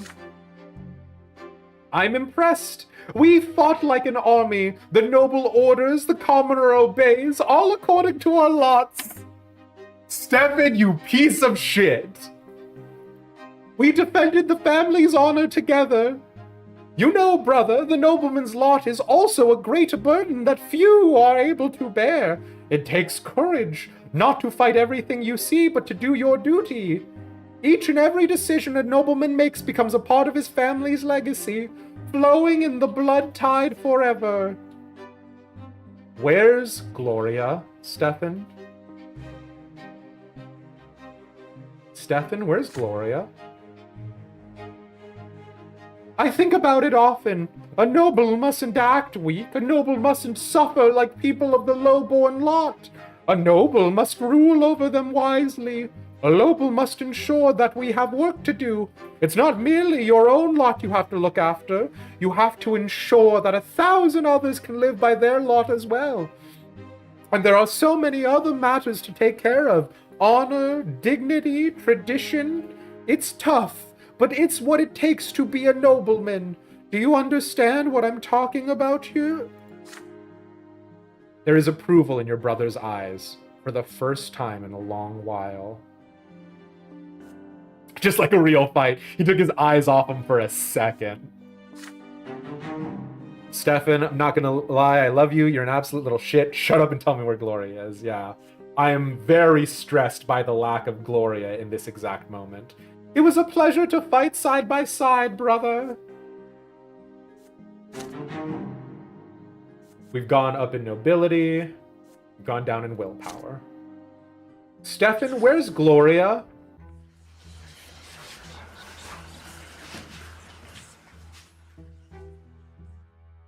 Before long, the entire city hears how a gang of low-born thugs assaulted Stefan Brante.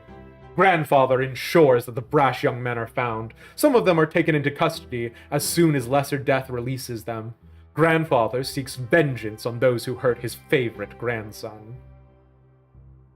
Prefect Elborn, a friend of your family, promises to personally oversee the trial and ensure that justice is served. Right? And this is the reason why you make friends with the other shitty, squabbling viper's nest of vipers, right? Is because when it comes to would you rather have them on your side or against you, you'd rather have them on your side.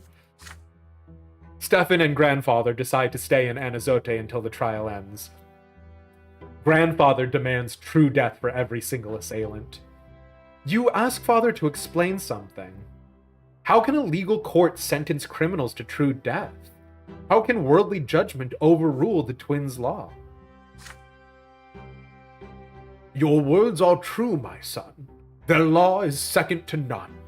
Yet the twin gods also made the empire and all its ways. The court of law exists to execute the laws of heaven here in the world. Should the court of law sentence a person to death, the law high above will always enforce it. And so every execution brings true death. Oh shit! What?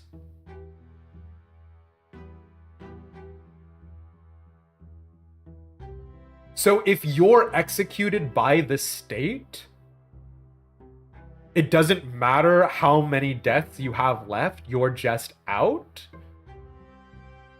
So I think this goes back to what we were saying about earlier, about like maybe there's some sort of poison or something, like something to like circumvent the false deaths or whatever, right?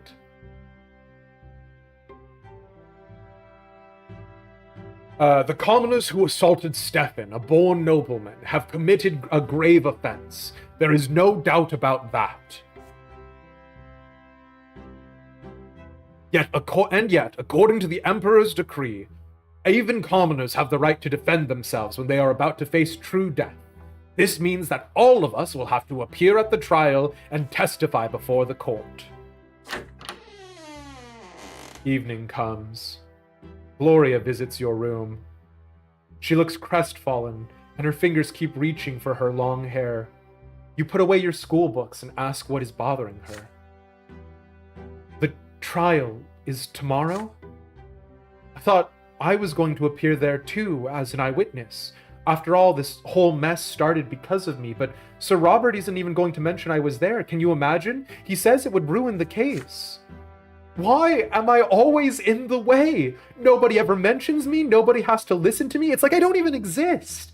I thought Stefan standing up for me finally meant something. Maybe I will become a part of the family, but no. Everything is back to usual now. Gloria tries her best to hold back the tears. You do your best to comfort her. Father just needs to keep the family out of trouble. If Sir Robert believes that I only bring trouble, why did he take me into the house at all? Why did he took me into the house at all? It's a tactical thing. Gloria runs away. You return to your books, but you can't help but get lost in thought. What if they told the court you weren't there either? How would you feel then? I'd be probably happier about that, I'll be honest with you. There is a knock at the door. It is Father. He closes the door behind him and sits next to you. There is an exhausted look about him. Son, you will be testifying before the court tomorrow. Please remember what I'm about to tell you. Gloria wasn't at the ruins at all. You went there with your brother to inspect this historical site. The lowborn men insulted Stefan first and then attacked him. Stefan had managed to deal with the assailants on his own by the time the gods intervened. Gloria will cast suspicion on the case. If we mention her very existence to the court, the reputation of the family will suffer. Your grandfather will never forgive me if that happens. Do not let me down. We are all counting on you. You recall the night of the fight like it was a moment ago. Gloria sprawled under the feet of those cackling thugs, her poetry, her greatest treasure, scattered on the ground. She thinks she's all noble. Those were the words they spat down at her. But doesn't grandfather mean the same thing when he denies she is a part of the family?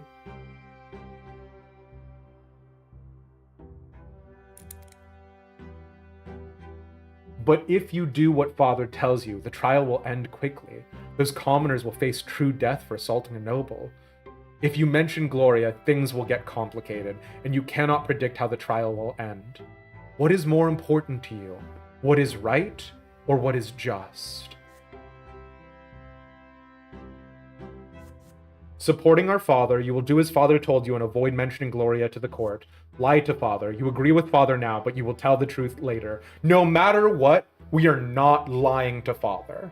Because if we lie to father, he's borked, right? Like, he and the rest of the family will testify something, and then we will testify something that makes the rest of the family wrong, right? Like, he is a judge.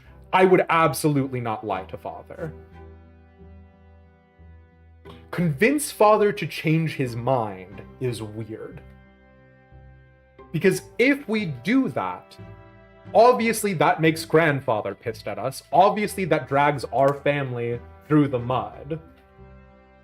And we are very close to modest position. But I don't know. You would do as dad says, don't need any more complications. If you say Gloria is there, they might punish her for her poetry. Or lessen the punishment because she's a commoner. Oh, fuck.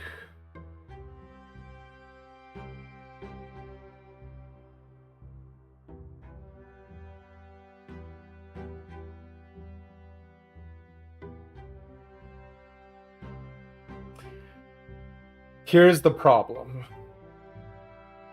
As much as you are in the camp of defend Gloria at all costs, you don't see how this would help the case. Here is a part of the problem, and I hear what you guys are saying, and I hate to do this to you, but a fundamental part of the problem, I think, with Elish is that even though he is mentally aware of how broken the Ishgardian justice system is, I think he fundamentally believes in it, right? Elish in his heart of hearts wants to believe in noblesse oblige. He wants to believe that justice will be done. Lads, I think Elish would be like, trust in the legal system. And I don't think he would think about Gloria in that context. I'm sorry. I think we try to convince father to change his mind.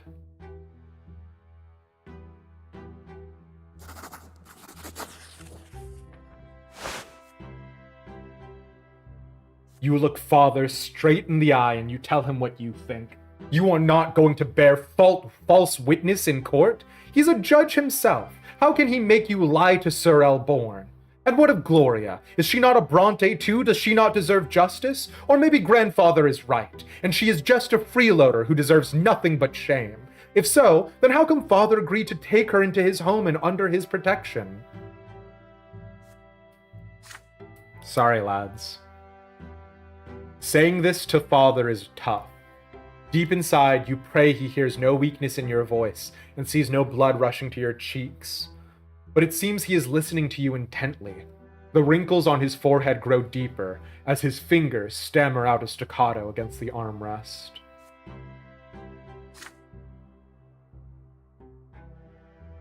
This is going to be tough, son. But you're right. You are right. I took Gloria into my home, and so I must protect her like my own daughter. This was my decision, and I must stand by it. I will speak with Stefan in the morning. Now I pray your father never hears of my change of heart. The day comes. The trial takes place in the lesser hall of the city prefecture. Sir Elborn himself presides as the judge. You are the first to testify to the court. You tell the court the truth about that night. How the thugs humiliated Gloria, how Stefan and you came to help her, and how Stefan defended his half-sister. Out of the corner of your eye, you watch grandfather's face grow red, yet he remains silent.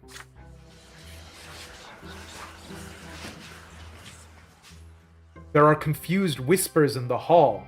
The commoners on trial cry out, "It's the truth! Gloria was reciting poetry, and they simply told her she was defying her lot." The situation has changed. By this account, Stefan was not acting in defense of himself or another. He merely assaulted them first in order to retaliate against those who had insulted his half-sister. You spread your feet to stand firm and inhale before you speak next. You asked the hall, "Is it not a nobleman's duty to honor their family's name? Gloria does not have the Brante name, but your father took her into his home. Therefore, it was Stefan's duty to protect her, as he would have protected any of you." Contemptuous chuckles rush through the courtroom. You have just reminded the city of father's shameful second marriage. Stefan is to testify next. He reluctantly confirms your testimony, glancing at father and grandfather all the while. His arm in the sling is his main argument. Stefan wanted the commoners to stop insulting Gloria, yet in the end, the commoners were the first to assault him. After a short recess, Sir Elborn returns and rises to deliver his sentence. The court of Anazote finds you guilty of assaulting Stefan L. Brante, a nobleman, who stood in defense of the honor of Gloria, a member of his household. Oh wait, no, this is not the voice I used for him, but whatever. All 4 defendants are sentenced to true death by hanging. Oh my god.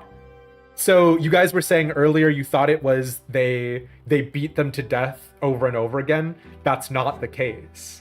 There is no wind, but you feel a gust sweep through the hall. The defendants turn pale, their mothers are bawling and crying. Everybody in the court feels the dreadful power of the law, capital L, and it is stern and just. That very power has been invoked by this sentence, and by that very sentence, the lives of the 4 young men are literally forfeit for all eternity. The gallows await. Stefan stands in the front row. Father stands next to him. The wood creaks. The trapdoors open under the young men's feet. They dangle in the air, wheezing and reaching out for support with their feet in their final moments.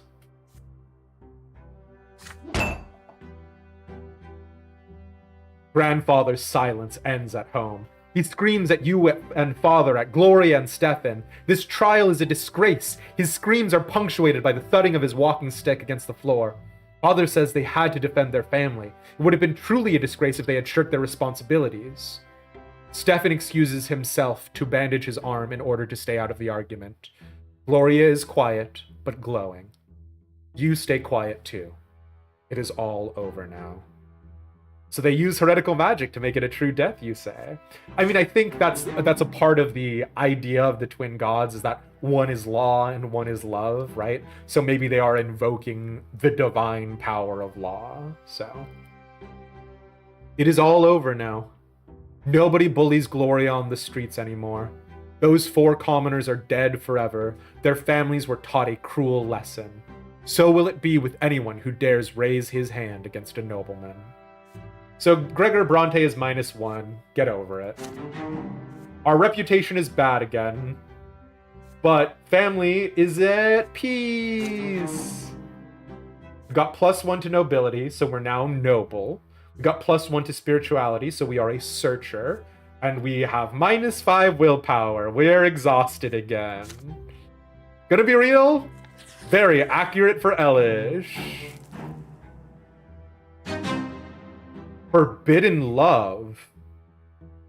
Oh, no. This is the Stefan one. This is the Stefan one. Okay.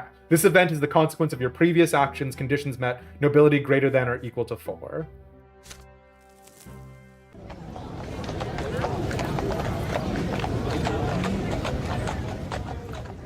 Another day of school is behind you. You are now wandering your district, taking your time before going home. It is getting dark. Soon you are walking past the splendid mansion of Count El Velasco, one of Magra's richest landlords. You hear a familiar voice on the other side of the iron fence. It is Stefan's voice. You are followed by the sound of a young lady laughing.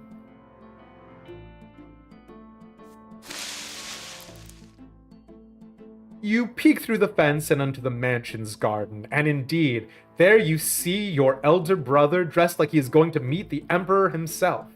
He's currently busy helping a pretty young lady out of the window. She locks him in an emotional embrace. You recognize her, Maria El Velasco, Count El Velasco's daughter. And as the whole city knows, she's already betrothed to another young nobleman from a far more illustrious family. Oh, Maria, I thought I would help you come down to earth from your heavenly abode, but your very touch brings me to the heavens. He picks the Count's daughter up and holds her in the air. She laughs almost imperceptibly and kisses him on the cheek. But Stefan takes her by the chin and turns her to face him. Their lips join in a kiss. A flurry of emotions washes over you as you watch it happen. Stefan is putting the reputation of his entire family at risk. We are not allowed to say that. Oh no, Stefan, the family's reputation. Acting so frivolously with the Count's daughter may turn the Count's influence against all the Brantes. Yet Stefan always speaks so highly of noble bearing and composure and family honor. Stefan's face is glowing with joy. Your older brother. He's happy, truly happy. You have never seen Stefan like this as his arms hold the Count's daughter in a tender embrace, so gently as though he fears to hurt her. And Maria reciprocates his feelings. Must you really rob them of this secret joy?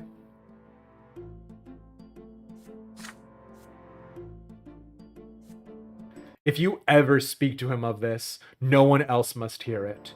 You wait by the gate patiently until Stefan decides to return from his escapades. He's startled when he finally notices you standing by the gate. At least he's seducing up. Stefan, you dog. Let Stefan have this. Gotta hook them up. It'll get Grampy off our backs. It's true. What if we tank their betrothal? Oh, god damn. If Stefan keeps acting like this, he will bring disgrace upon the entire family. Absolutely not. Aid Stefan in his cause. You promise you will keep your brother's secret, and if we get a little bit of blackmail material along the way, ain't nobody counting.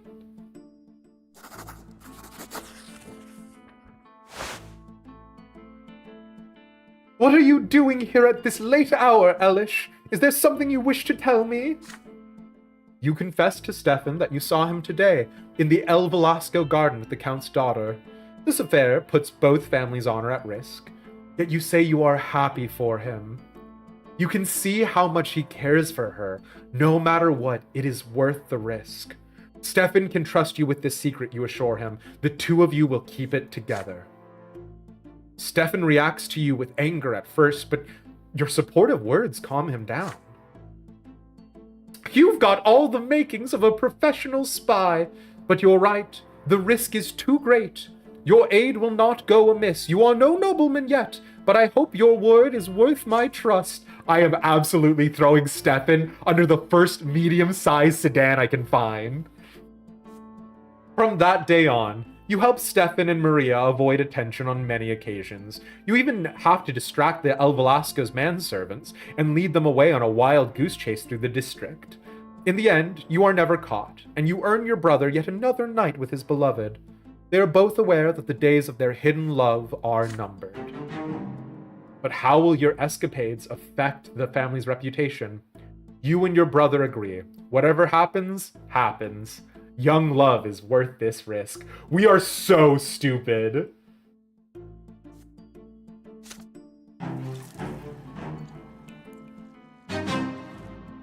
Okay, so we did find out about our elder brother's forbidden love. We went back to back against the barbarians with him. He's the homie. We'll see. I'm just letting you know, my willingness to throw Stefan under the bus Very high. Oh shoot, you are correct, Ender Friend. Yeah, we are gonna have to call it here, unfortunately, lads. No, we finished teens. No, unfortunately, that's gonna be it for today. But good news. Tomorrow, same starting time, we are doing more Brante. We'll finish out our teen years then, and then we will be able to go into Friday and do Final Fantasy XIV, our hearts light, all of the miseries away. So you get it. The game is so good, isn't it though? Yeah. Putting on my I Heart Sir Brante shirt for work tomorrow. I mean, we'll see. Yeah, I'm surprised that I haven't heard more about this. I'm wondering if there's something else going on with this game. But yeah, on Sol, Soju, I've got bad news. The stream is over, my friend. Gotta call it here. So I will not be able to do on Sol, but we'll be starting strong with this adult question. Well, you know how it goes. But in the spirit of friends who play complex and rich narratives, you